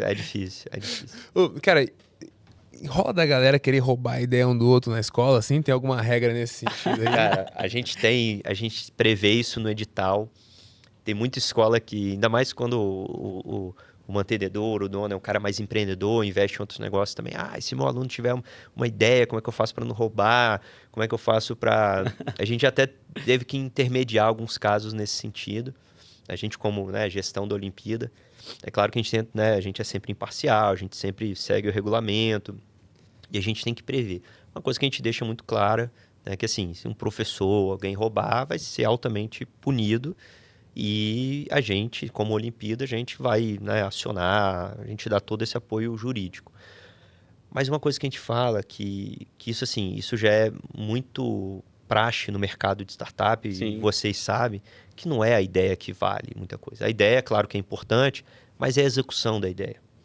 Então não adianta eu pegar assim, você teve uma ideia genial, eu escutei, eu vou tentar desenvolver, cara, a chance de eu ter a mesma performance que você é muito baixa. Porque para você ter chegado na ideia, você passou por um processo que eu não passei. Sim. Então você sabe a dor por trás da ideia, você sabe como, né, você vive. Geralmente a ideia vem porque você vive aquilo ali, é alguma experiência sua. Tem um repertório grande. Então assim, não é a ideia pura e simplesmente, peguei a ideia e vou desenvolver. Então assim, né, o próprio mercado de startup, ele fala, eu tenho uma ideia, não vou falar para ninguém. Cara, fala. A chance de alguém roubar é muito menor do que você achar alguém que vai te apoiar, que vai investir em você, que vai, né? Por exemplo, a pergunta que eu mais recebo sobre isso é assim, pô, você tem um monte de... Pô, você tem aqueles arcanjos, Janguei, os caras são águia, são shark, eles vão roubar a ideia. Cara, esses caras não querem roubar a ideia, pelo contrário, eles querem gente para executar a ideia. A ideia é o que eles mais têm. Eles estão precisando de mão de obra, eles estão precisando de pessoas boas para fazer aquilo. Eles preferem ter 10% do negócio bilionário do que uma ideia multibilionária que eles não vão conseguir tirar do papel. O Janguei fala assim, vou largar todos os meus negócios aqui, vou Você fazer tá o Hobby doido, Hub 2. imagina.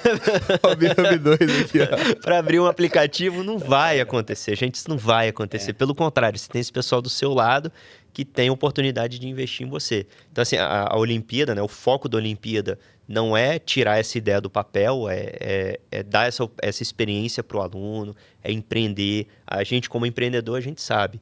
Né, depois que você empreende uma vez, quebra a cara e tal, o seu segundo negócio tem muito mais chance de dar certo, que você está muito mais parrudo, né?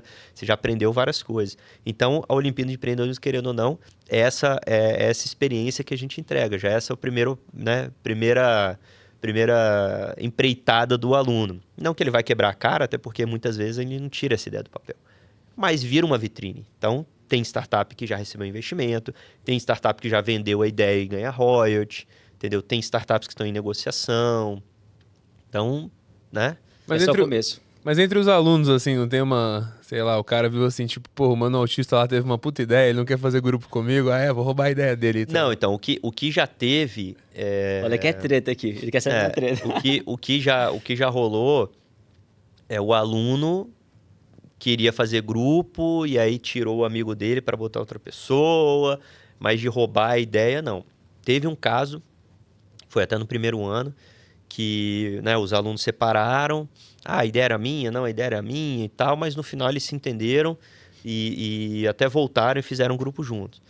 Mas é muito difícil, né? Porque geralmente quando forma o grupo, né, o grupo toca. E essa parte de ideação, uma parte é feita em sala de aula, às vezes não, né? Depende da escola, às vezes deixa para o aluno fazer em casa. Mas o principal é aquele momento dos alunos juntos, se encontra né, em casa, né, na casa de alguém, ou fora do horário de escola. Às vezes a escola, né, fornece, vão para a biblioteca, vão para algum lugar. No Discord, né, vai lá, todo mundo abre ali o Discord, começa a discutir. Então é muito difícil ter essa interação tão forte para chegar na ideia, o outro ouvir e roubar a ideia. Entendi. Cara, e os alunos sabem os critérios que os juízes estão avaliando? Sabem. E quais são os critérios? Os critérios são bem simples, né? É óbvio que a gente até passa um pouquinho mais detalhado para os alunos, mas uma é a ideia. E aí, o que é a ideia? Se a ideia é inovadora, se já existe ou não. Então, a gente, né, especifica isso. O outro Antes do outro aqui, cópia de brasileiração de ideia gringa, é legal ou não é incentivado? Então, é legal. Vai depender, na verdade, do jurado. Por quê? Porque cada jurado tem uma experiência. Então, a gente tenta preparar os jurados para poder falar, cara, se isso existe, né, o mercado brasileiro vai aderir muito a essa ideia, poxa, então vamos trazer essa ideia para cá, pode valer a pena.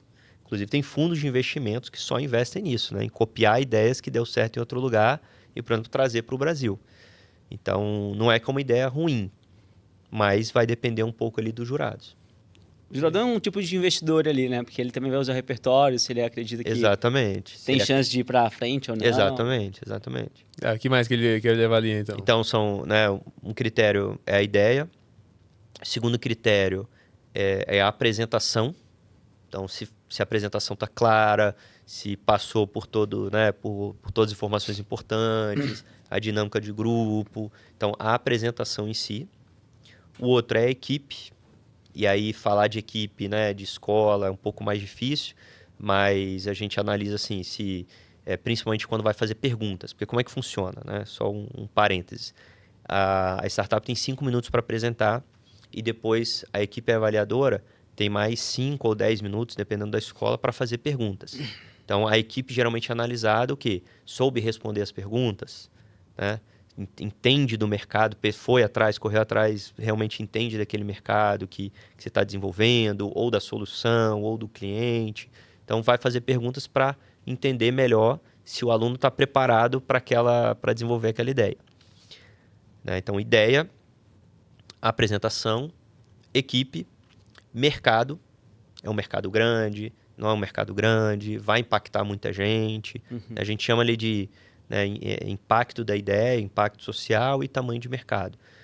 Pode ser uma ONG, pode ser alguma coisa que vai levar um benefício para a população? Pode, mas tem que impactar muita gente. Né? Tem que ser algo não necessariamente escalável, mas que tenha um mercado de atuação grande.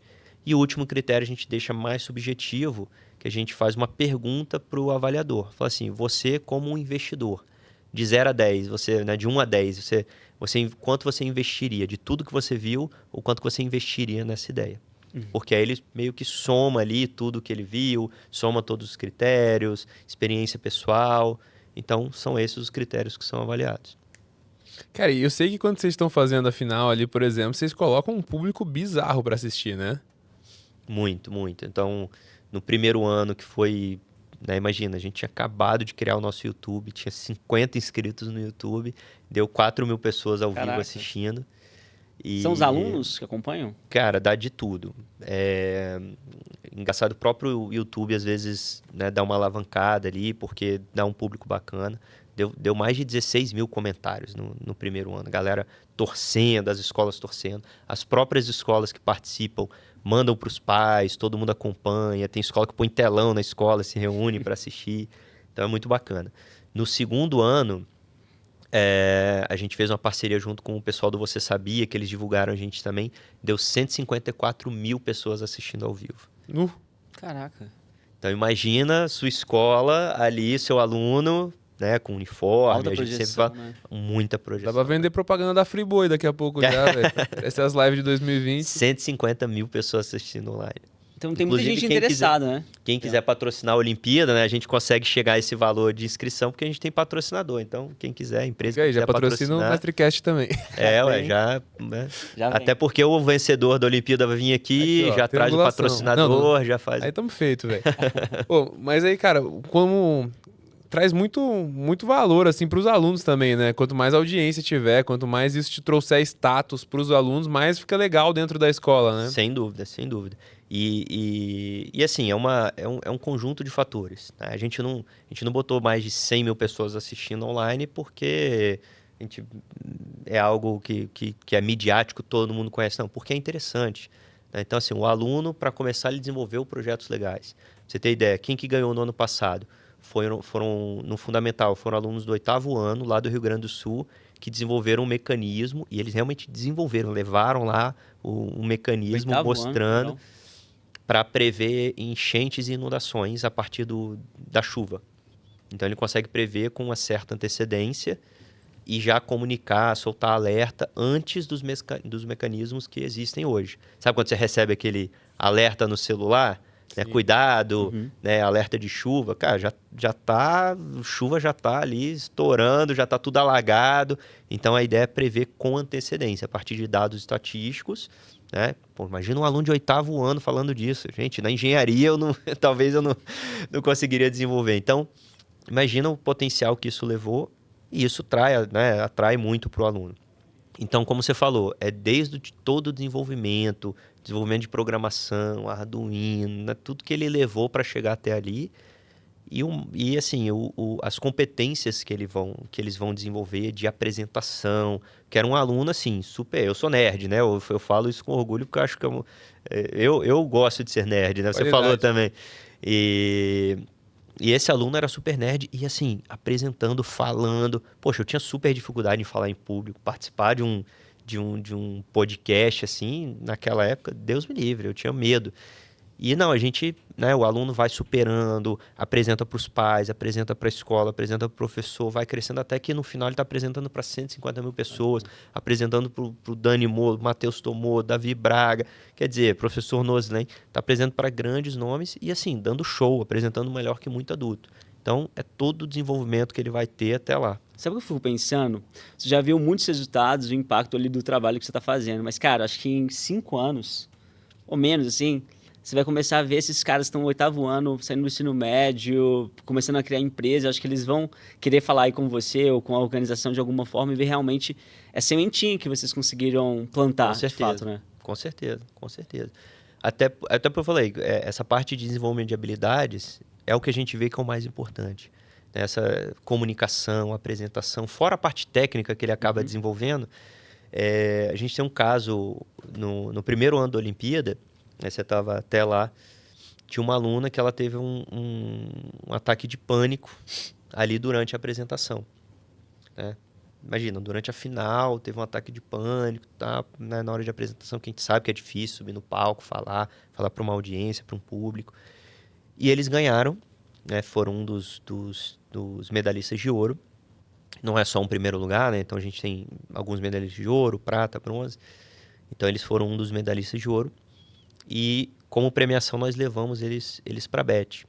Essa aluna foi, desenvolveu, ensaiou, subiu no palco da BET. No palco da Olimpíada, né, ao vivo é muita gente, mas online é muita gente, mas ao vivo tinha 200 pessoas. No palco da BET tinha 1.000 pessoas.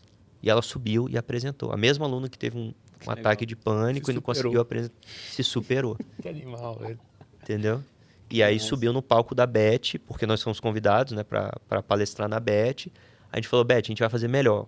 Não só a gente vai palestrar, mas eu vou separar ali os últimos 20 minutos da nossa apresentação para mostrar caso real. Uma coisa é eu falar, outra coisa é eu te mostrar o que a gente está fazendo. E a gente levou os alunos vencedores e elas deram um show. Apresentaram, subiram no palco e apresentaram para 1.000 pessoas. Imagina o quanto que que ela não evoluiu como pessoa. Total. E como que ela, né, aonde ela pode chegar. E de inspiração que é para todo mundo que viu essa história toda, viu essa superação de todo mundo para acreditar que dá para fazer. Mas eu fiquei curioso mesmo, foi quem ganhou do ensino médio no ano passado.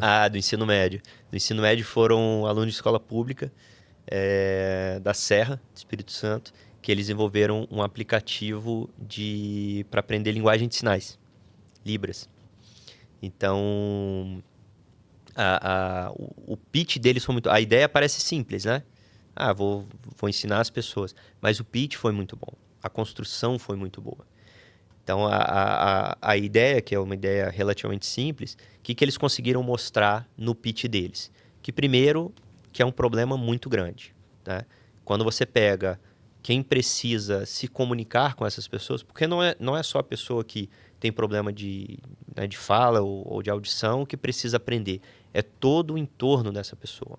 É os familiares, os amigos, meio de trabalho. Então, quando você pega assim, quem potencialmente precisa aprender, né, essa linguagem, e é uma linguagem oficial brasileira, são milhares de pessoas, são mais de 30 milhões de pessoas. Então, um mercado gigante. Então, isso já...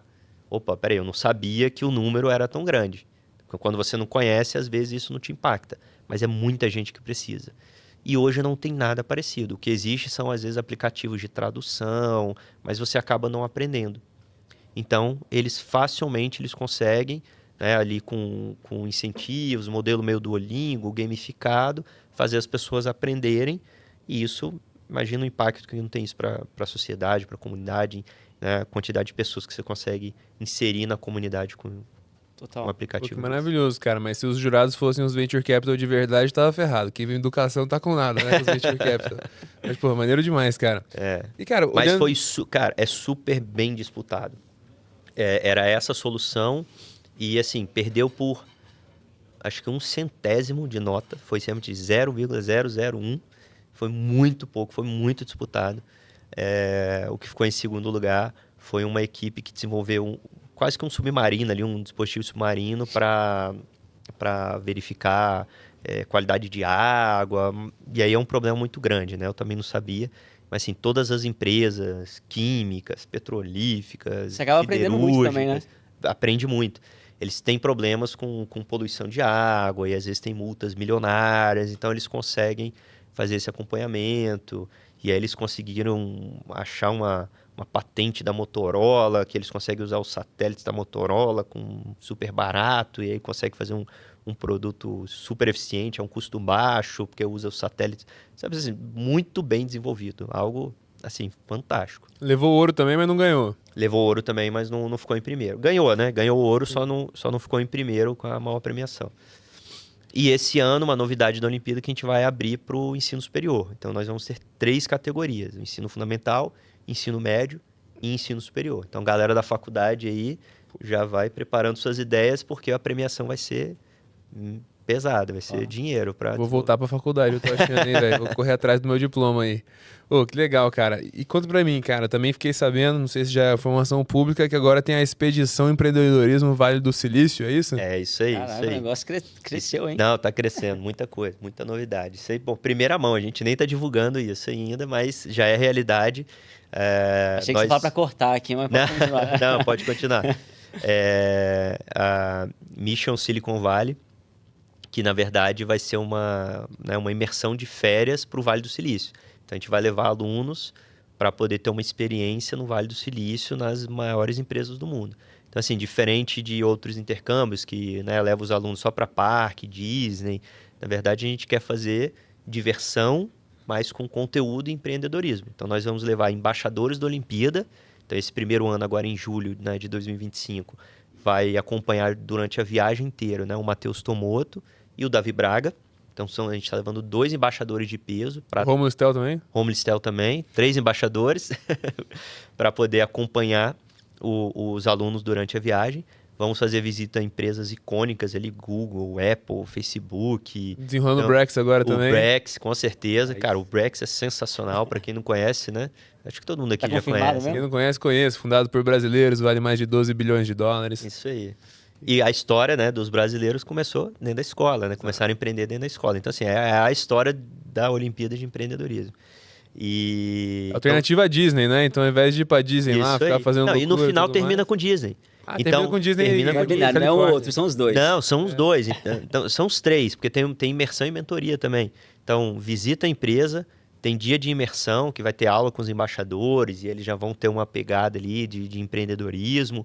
Mentorias, por exemplo, com o Matheus Tomoto, que ele vai dar várias dicas para acesso a universidades, intercâmbio, bolsas de estudos nas melhores universidades do mundo, Harvard, Yale. Então, ele vai já dar, né, ajudar os alunos a preparar para isso. E no final vai ter um jantar de gala de formatura do programa da imersão, e aí termina com 3 dias de Disney Universal. Então, um programa super completo, uma viagem muito bacana. Que maravilha, né, cara? E é organizado por vocês junto com aquela empresa que é a maior desse programa, então, né? Qual que é mesmo? É junto com a Forma Turismo, que é, né, assim, referência em viagens, né, educacionais, formatura e viagens internacionais para estudantes. Se eu não me engano, tenho quase certeza, eles são a maior empresa de turismo jovem do Brasil. Um trauma. Eu, no meu ensino médio, eu comecei a pagar, aí depois eu parei de pagar porque eu ia para o intercâmbio, não fui para o intercâmbio e nem fui para a minha viagem para Porto Seguro com a Forma. Ah, é? Aí, mas eles são muito grandes, né? Eles são muito grandes, né? são muito grandes. Com estudantes. Então, assim, vai ter toda a equipe, além dos embaixadores, vai ter toda a equipe da Olimpíada que vai estar lá acompanhando. E vai ter toda a equipe da Forma Turismo também, cuidando da toda a logística, né? Se preocupando com os alunos, acompanhando. Porque isso para os pais é muito importante, né? Ter aí essa experiência para a viagem acontecer tudo bem. Mas, Felipe, isso aqui não é a mesma coisa não, tá? Porto Seguro é safadeza de menor de idade. Isso aqui é experiência de desenvolvimento pessoal mesmo, entendeu? Mas eu acho que... sim, concordo. Mas, pô, achei importante também essas viagens durante a escola, porque você acaba desenvolvendo inteligência social. Eu acho que isso falta para muitas pessoas. Por isso que a gente quer não só levar para o Vale do Silício, mas a gente quer terminar com Disney, Universal, com parque, para ter a parte divertida também da viagem. Que tem que ter tudo, né, cara, no fim das contas. Tem que ter tudo. Cara, e olhando aqui pra frente, assim, né, o que é a sua visão pra Olimpíada de Empreendedorismo, assim, né? Que eu tenho certeza que você não fez pelo dinheiro, porque dinheiro por dinheiro você tá ganhando mais no mercado financeiro, né? Com certeza. Cara, a gente realmente quer impactar o maior número de pessoas, né, assim, de alunos, e a gente quer transformar a educação, só que de um caminho não muito tradicional, né? Por quê? Porque a gente quer levar essa parte de habilidades, esse pensamento crítico, a gente quer plantar a sementinha ali no aluno logo no começo, para quando ele chegar na faculdade, ou mesmo sair da escola e já começar a empreender, ou sair da faculdade, né? Agora a gente está com a Olimpíada na faculdade também, ele não começar a pensar no mercado, começar a pensar nos problemas, começar a pensar na vida real só ali, só depois de tudo, Sim. né? A gente na educação, na escola, às vezes a gente fala essa expressão que a escola é uma bolha que protege o aluno e tem que proteger de algumas coisas, mas não do mundo real para ele criar experiências, para ele desenvolver. Então, assim, você esperar a pessoa sair da faculdade para entender o que é mercado de trabalho, entender sobre, né, problemas reais, não, já vamos botar isso lá no começo, já vamos botar ele para empreender, já vamos botar ele para resolver problema, e isso ele vai desenvolver, assim, tudo, né? Desde habilidade de comunicação, de venda, até, né, socialmente, Trabalho em equipe. trabalho em equipe e desenvolvimento técnico. Porque é muito difícil você chegar para um aluno hoje e falar assim, o que você quer ser quando crescer? Todo mundo tem esse. Advogado, engenheiro ou médico? Não, mas mesmo assim é muito difícil a pessoa responder. Não é todo mundo que responde isso. E quando responde ainda, ou médico ou outra coisa. Ou youtuber, né? Tá em alta ou também. youtuber. Então, quando você coloca ele para falar, cara, vai fazer. Você quer ser médico? Desenvolve alguma coisa aí ligada à medicina, um tipo de exame diferente. Ele vai começar a pesquisar, vai começar a aprender. Às vezes ele vai se encontrar realmente naquilo que ele quer fazer, ou às vezes vai realmente identificar algo que ele não quer fazer e se encontrar em outro caminho. Eu falo isso por experiência pessoal. Eu fiz um ano de intercâmbio nos Estados Unidos e eu jurava que queria ser programador. Jurava, já tinha feito aula de programação, desde a escola eu já fazia site, HTML, aquilo bem nerd, né? Eu falei. E nos Estados Unidos eu tive a oportunidade de fazer aula de programação. Na época eu não tinha ainda, tinha robótica, mas não tinha programação na escola no Brasil. Eu tive a oportunidade de fazer isso, ganhei premiação, fui convidado para participar de um evento na NASA, junto com o pessoal do Pentágono e tal, porque eu tinha desenvolvido, né, feito algumas coisas de programação. Cara, eu saí de lá com a certeza que eu não queria ser programador. Porque eu passei por aquilo e falei, pô, muito chato isso, não é o que eu quero fazer para minha vida.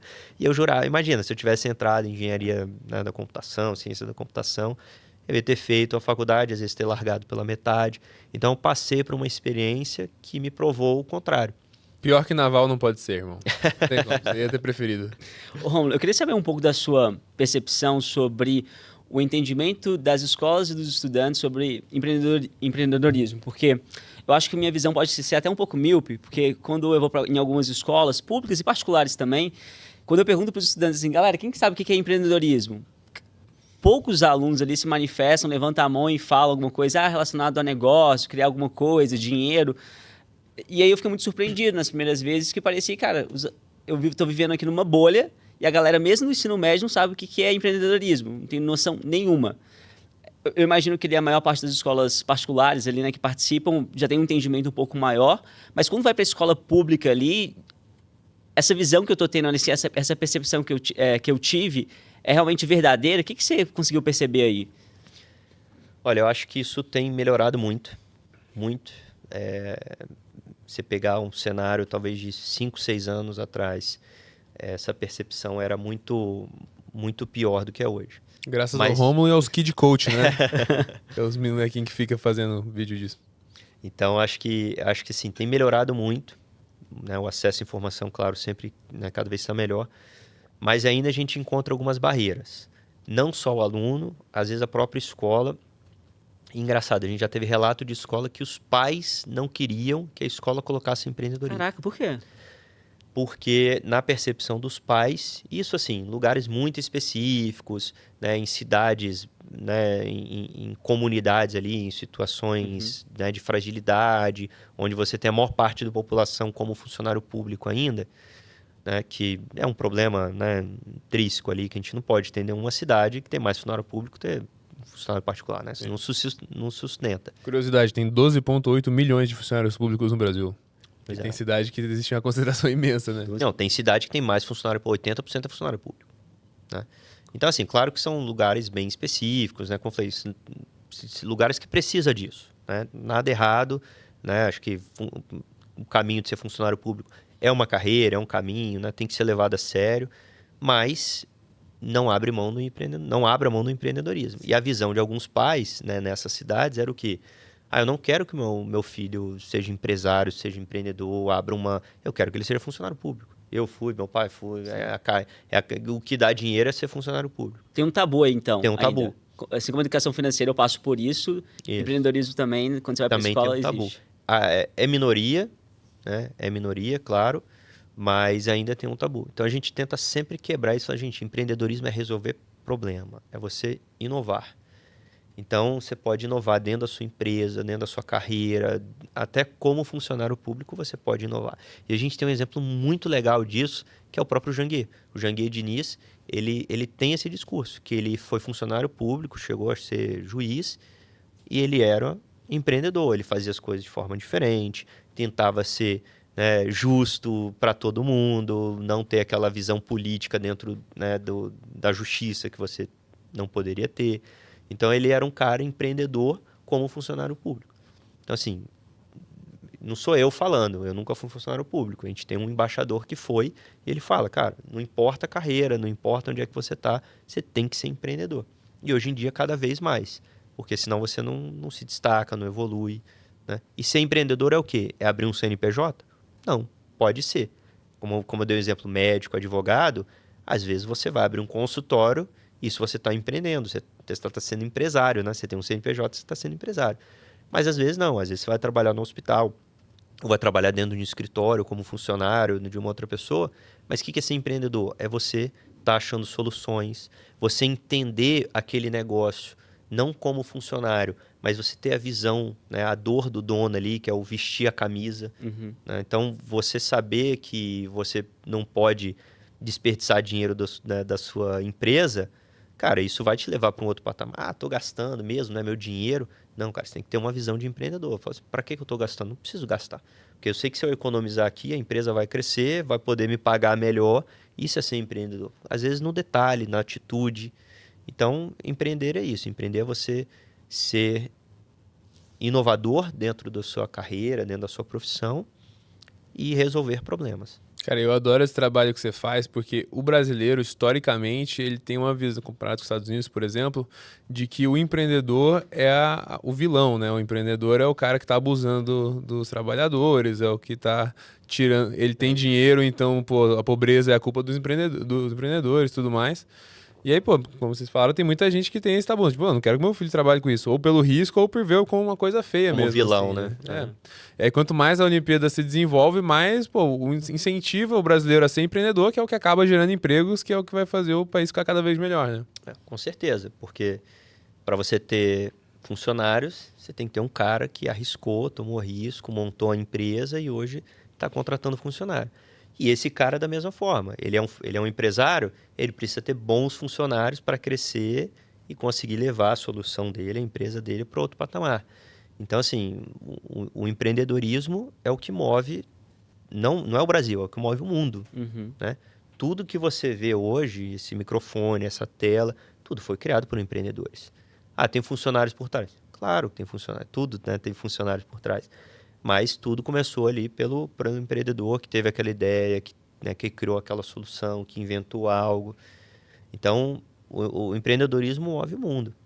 Cara, normalmente é o Ale que faz o pitch do convidado, mas eu acho que todas as escolas deveriam ali realmente participar da Olimpíada de Empreendedorismo, porque eu acredito que a função de uma escola é dar oportunidade para os alunos, é mostrar oportunidades, assim.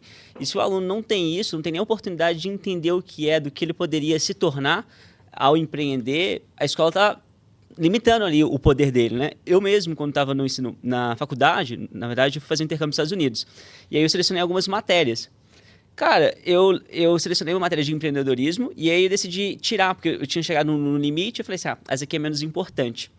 Mas eu sempre tive vontade de empreender. Mas eu falei, não, cara, tô aqui engenharia química, meio que, sabe, você não começa a olhar para o lado. E aí, talvez se eu tivesse feito aquela matéria na faculdade, talvez eu não teria passado por todo esse processo. Vai saber. Mas eu acho que é super importante. Eu queria ter tido essa oportunidade, ter tido essa referência e essa experiência ali na escola. Eu acho que talvez meu caminho teria sido diferente. Eu teria olhado para outras coisas, além da só engenharia química, por exemplo. O legal do Olimpíada de Empreendedorismo é isso, porque não só ele planta essa sementinha do empreendedor, mas ele conversa muito, que é algo que tem hoje nas escolas, que é o projeto de vida. O que é o verdade. projeto de vida? É o aluno se entender como pessoa, entender o que ele quer fazer, qual carreira que ele quer seguir. E quando você fala de empreendedorismo, é o que eu falei, empreendedorismo é muito democrático, por quê? Porque ele abre tudo, ele abrange tudo, é todas as áreas. Então ele vai chegar em casa e falar assim, pai, tô com uma ideia aqui de um aplicativo. O pai dele às vezes é engenheiro ou trabalha numa empresa. O pai vai ajudar, vai começar a dar uma visão, vai fazer um brainstorm. Às vezes sem saber o que é brainstorm, vai fazer um brainstorm na mesa do jantar ali. Mãe, olha só que legal, né? A filha chega, mãe, olha só que legal. A gente tem muitos casos assim da mãe ser uma executiva, trabalhar numa empresa, né? Ter uma solução. E aí abre a mente da filha, do filho. Então muitas soluções que nasceram na Olimpíada de Empreendedorismo veio com essa conversa com os pais, né? Para o pai é fantástico, conseguiu ajudar os filhos, participou ali do processo, né? Então o pai adora, né? Os pais adoram isso e às vezes abre a cabeça. Né? Então a gente tem esses casos que o aluno, a mãe era psicóloga, trabalhava numa empresa, quis levar a filha por esse lado, né, de não, você também tem que ser psicólogo, olha, assim, uma pessoa super bem sucedida, trabalha numa multinacional, queria que a filha fosse psicóloga também para seguir os passos da mãe, e a menina montou uma solução né, a equipe dela montou uma solução de ajuda, bem-estar mental para vender para as empresas, como se fosse, como é que é o nome daquela empresa que Gympass, como se fosse um Gympass, só que da saúde mental e bem-estar, para vender para empresas. Muito legal a ideia. Só que a menina, que tinha a mãe psicóloga, ela não queria para esse lado. Ela queria para o lado de marketing. Então ela desenvolveu as telas do aplicativo, fez a logo, fez a arte, a mãe ficou encantada com o negócio. Então assim, ela se identificou para um lado, né, de marketing, não foi nem para o lado de empreendedorismo, mas para um lado de marketing, de criação, que era a pegada dela.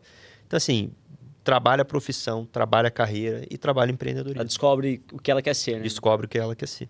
E digo mais, se você, dono de escola, professor, não quer fazer isso pelo aluno, faça por você mesmo. Por quê? Vira coisa que os pais ficam comentando entre si, fica coisa que os pais ficam se vangloriando da escola do filho pros amigos para falar que a escola do filho dele é melhor. É verdade. Vira coisa que a sua escola sai na notícia, porque fica ganhando medalha aqui e ali, e pô, a notícia adora ficar falando que tal escola da cidade ganhou medalha. Então faça por você para você ter uma escola melhor que dá mais dinheiro. Bom, então aproveitando aqui o gancho, fazendo um pouquinho, né, o meu... Faz o pitch aí. O pitch, a Olimpíada de Empreendedorismo tem, né, modéstia à parte, acho que a Olimpíada mais completa ali, como eu já fui gestor, né, de escola, então eu pensei em todas as pontas. Não só o que você falou, Ale, que é muito importante e rola muito isso, grupo de família, grupo de pai, amigos, o pai chama, pô, meu filho montou uma startup, foi lá para São Paulo apresentar e tal. Cara, a gente tem várias declarações de escola, diretor de escola, agradecendo, falando, eu recebi aluno, porque veio o pai procurar, cara, você tem a Olimpíada de Empreendedorismo, eu quero botar meu filho aí nesse negócio aí, como é que funciona. Então a gente leva aluno para a escola. Aproveitando isso, o que a gente fez? A gente tem vários embaixadores, né? O Alê, né? A Cris Arcanjo, Davi Braga, Então a gente tem vários embaixadores. Cara, a gente manda para as escolas postam um vídeo dessa galera. Então assim, é um mega marketing para a escola. Verdade. Imagina, né? Sua escola postando a foto do Alê ali e tal. Vende, né? Faz um close aí, faz aí. Então, assim, a gente tem todo um Media Kit pronto para a escola postar. Porque a escola, às vezes, trabalha, tem vários projetos legais, não só a Olimpíada, mas outros projetos legais, e o marketing dela não dá conta de divulgar, de produzir material, verdade. tudo. A gente já entrega pronto para a escola. A escola só não posta se ela não quiser. Então ela já tem todo o Media Kit para fazer o marketing dela, que é a escola empreendedora, que os alunos dela estão sendo mentorados pelos maiores investidores do Brasil. Então, cara, vira um marketing para a escola.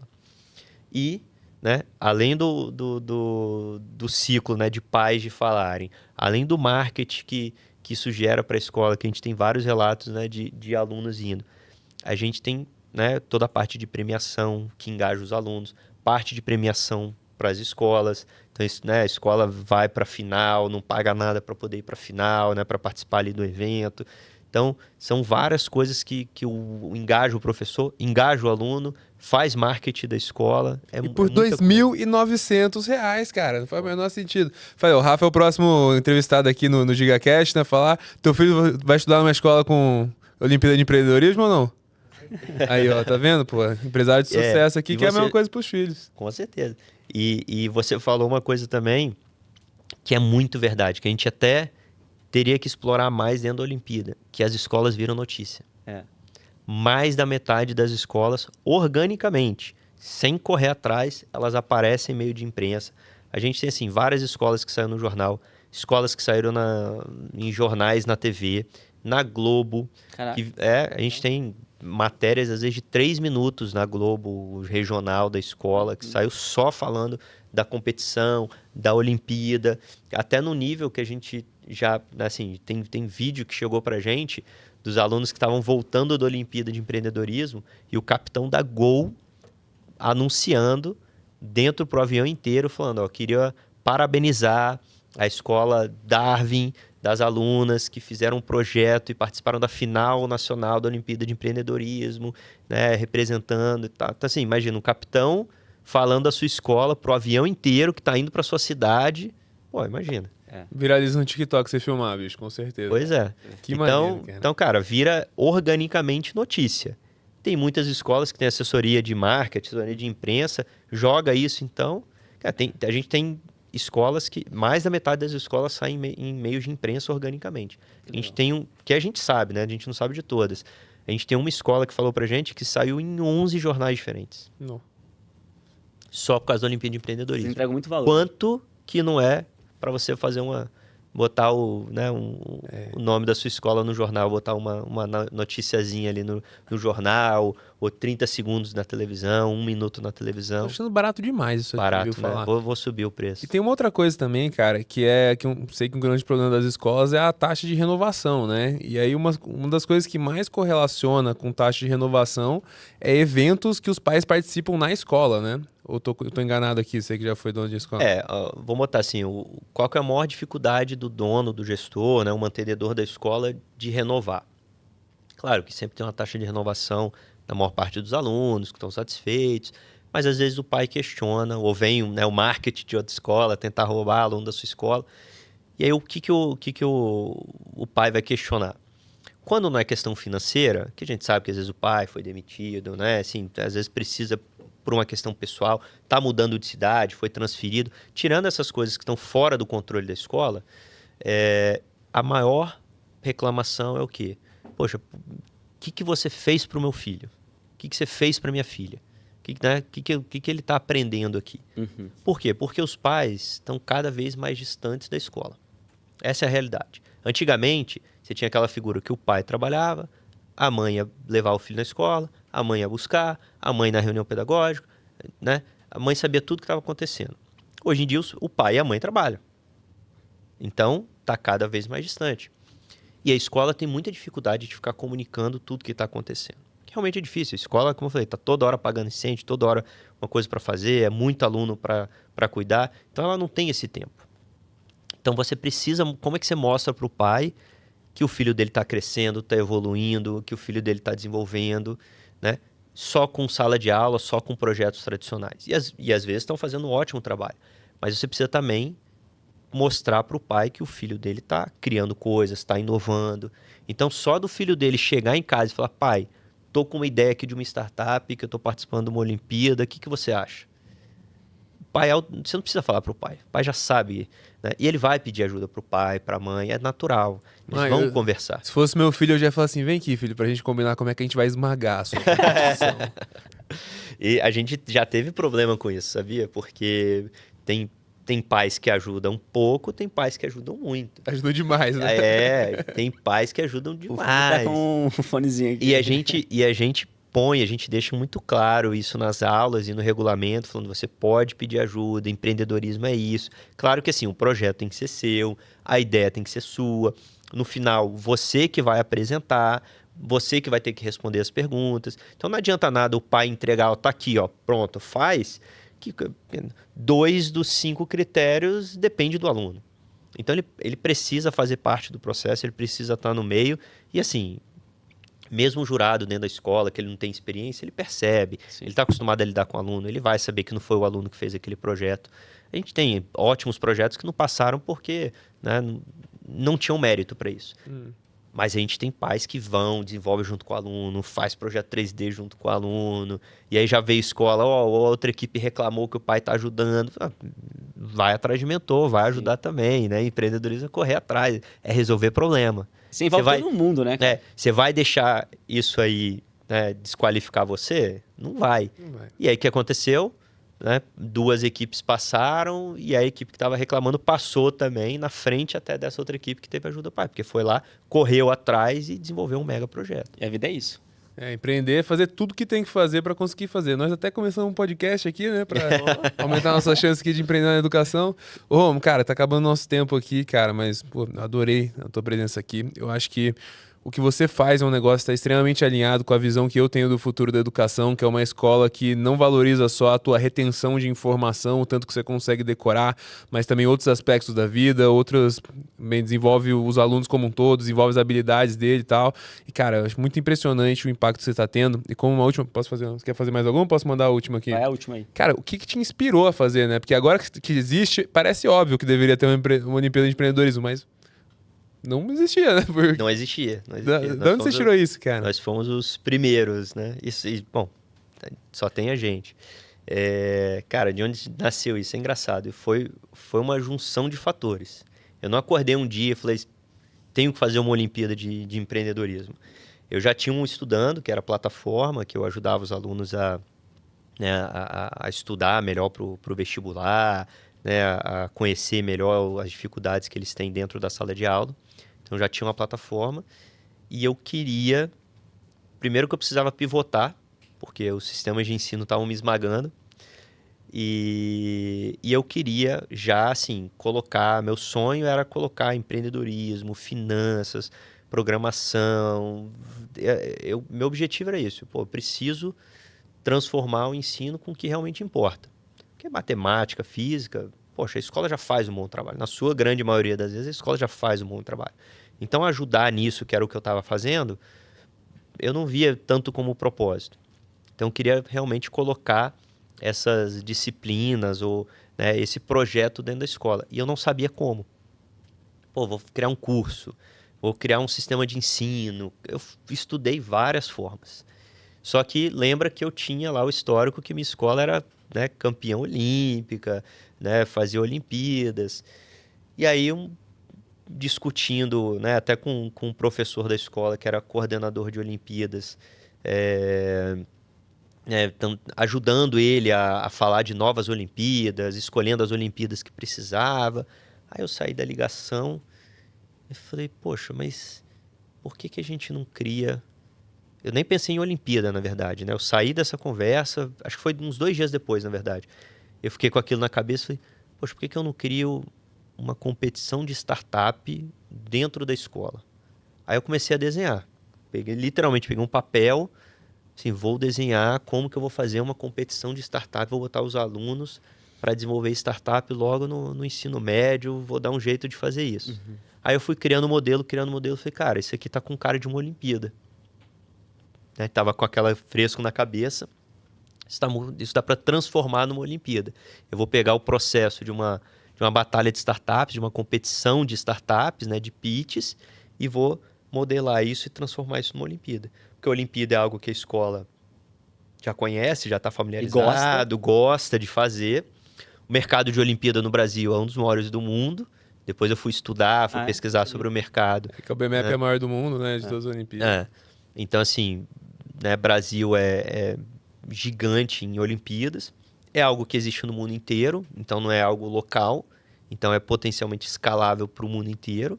E não tem nenhum outro lugar no mundo. Nós somos pioneiros também nisso. Que legal, cara. Primeira Olimpíada de Empreendedorismo do mundo. Não é do Brasil, é do mundo, é nossa. Existe várias competições de startups em colégios, mas no formato de Olimpíada igual a nossa, não tem. E aí nós criamos esse modelo. Poxa, acho que faz, assim, sabe, quando as peças vão se encaixando, pô, empreendedorismo tem que ser uma competição, tem que ser mão na massa, não pode ser aula de empreendedorismo, assim, tem ótimas aulas de empreendedorismo, mas é a forma mais legal e mais que o aluno mais vai aproveitar e absorver, não é dar uma aula, é botar ele para resolver um problema. Então, foi aquelas peças, pô, quero empreendedorismo, mão na massa, competição, Olimpíada, putz, por que não existe? E eu fiquei assim, não, com certeza isso existe. Não é possível, isso tem Não, que é existir. bizarro pensando agora. Muito óbvio, não é possível, isso tem que existir. Cara, mas é óbvio, mas eu acho que é um negócio que só alguém como você poderia ter feito, que é alguém que tinha acesso a muita escola e alguém que tinha acesso a muitos empreendedores com um puta following e tudo mais pra conseguir divulgar. Tanto é que a gente já recebeu o convite de 8 países para levar a Olimpíada. Caraca. Vai levar? Com certeza. Legal, cara. Ô, irmão, Esse ano a gente está indo para o ensino superior, a meta do ano que vem é internacionalizar. E quem sabe não sai uma Olimpíada Internacional de Empreendedorismo. e tudo pra... Puta, que legal, cara. Ô, Cara, Rômulo, agora é importante, uma escola que agora tá doida pra se inscrever na Olimpíada de Empreendedorismo, o que ela tem que fazer? Por onde que ela vai acessar? Super importante. Cara, é simples, tem 2 caminhos. Ou entra no nosso site, né, olimpiadaempreendedorismo.com.br. Lá tem o nosso contato, tem um formuláriozinho, você preenche, tem o nosso WhatsApp também, se clicar, cai direto no WhatsApp do nosso comercial. Ou entra no nosso Instagram, olimpíada.oficial, simples, né? Até porque nós somos uma Olimpíada Oficial. E pode mandar um direct lá, mandar mensagem, se inscrever, que a gente entra em contato e faz a inscrição. A inscrição é super simples, como eu falei, a gente faz uma reunião com a escola para falar tudo que a gente falou aqui. Eu consigo falar em 20 minutos pro gestor, pro professor. Tem muito professor que procura a gente e depois leva pro gestor. Faz a inscrição, paga a taxa de inscrição, preenchezinho um formulário e a gente já começa a implementar dentro da escola, já manda o login para os alunos. É super simples. puta, que maravilha, cara. Ó, se inscreve logo, escola. Valeu? E segue o nosso canal hoje. Você que tá procurando até aqui, segue o nosso importante, canal ó. do Mestre Cash. Esqueci de falar no começo do vídeo. MestreCast, segue o MestreCast, segue a Olimpíada Oficial e é isso aí. Vamos mudar a educação junto. Obrigado, pessoal. Valeu, Rômulo. Valeu demais. Obrigado pelo convite.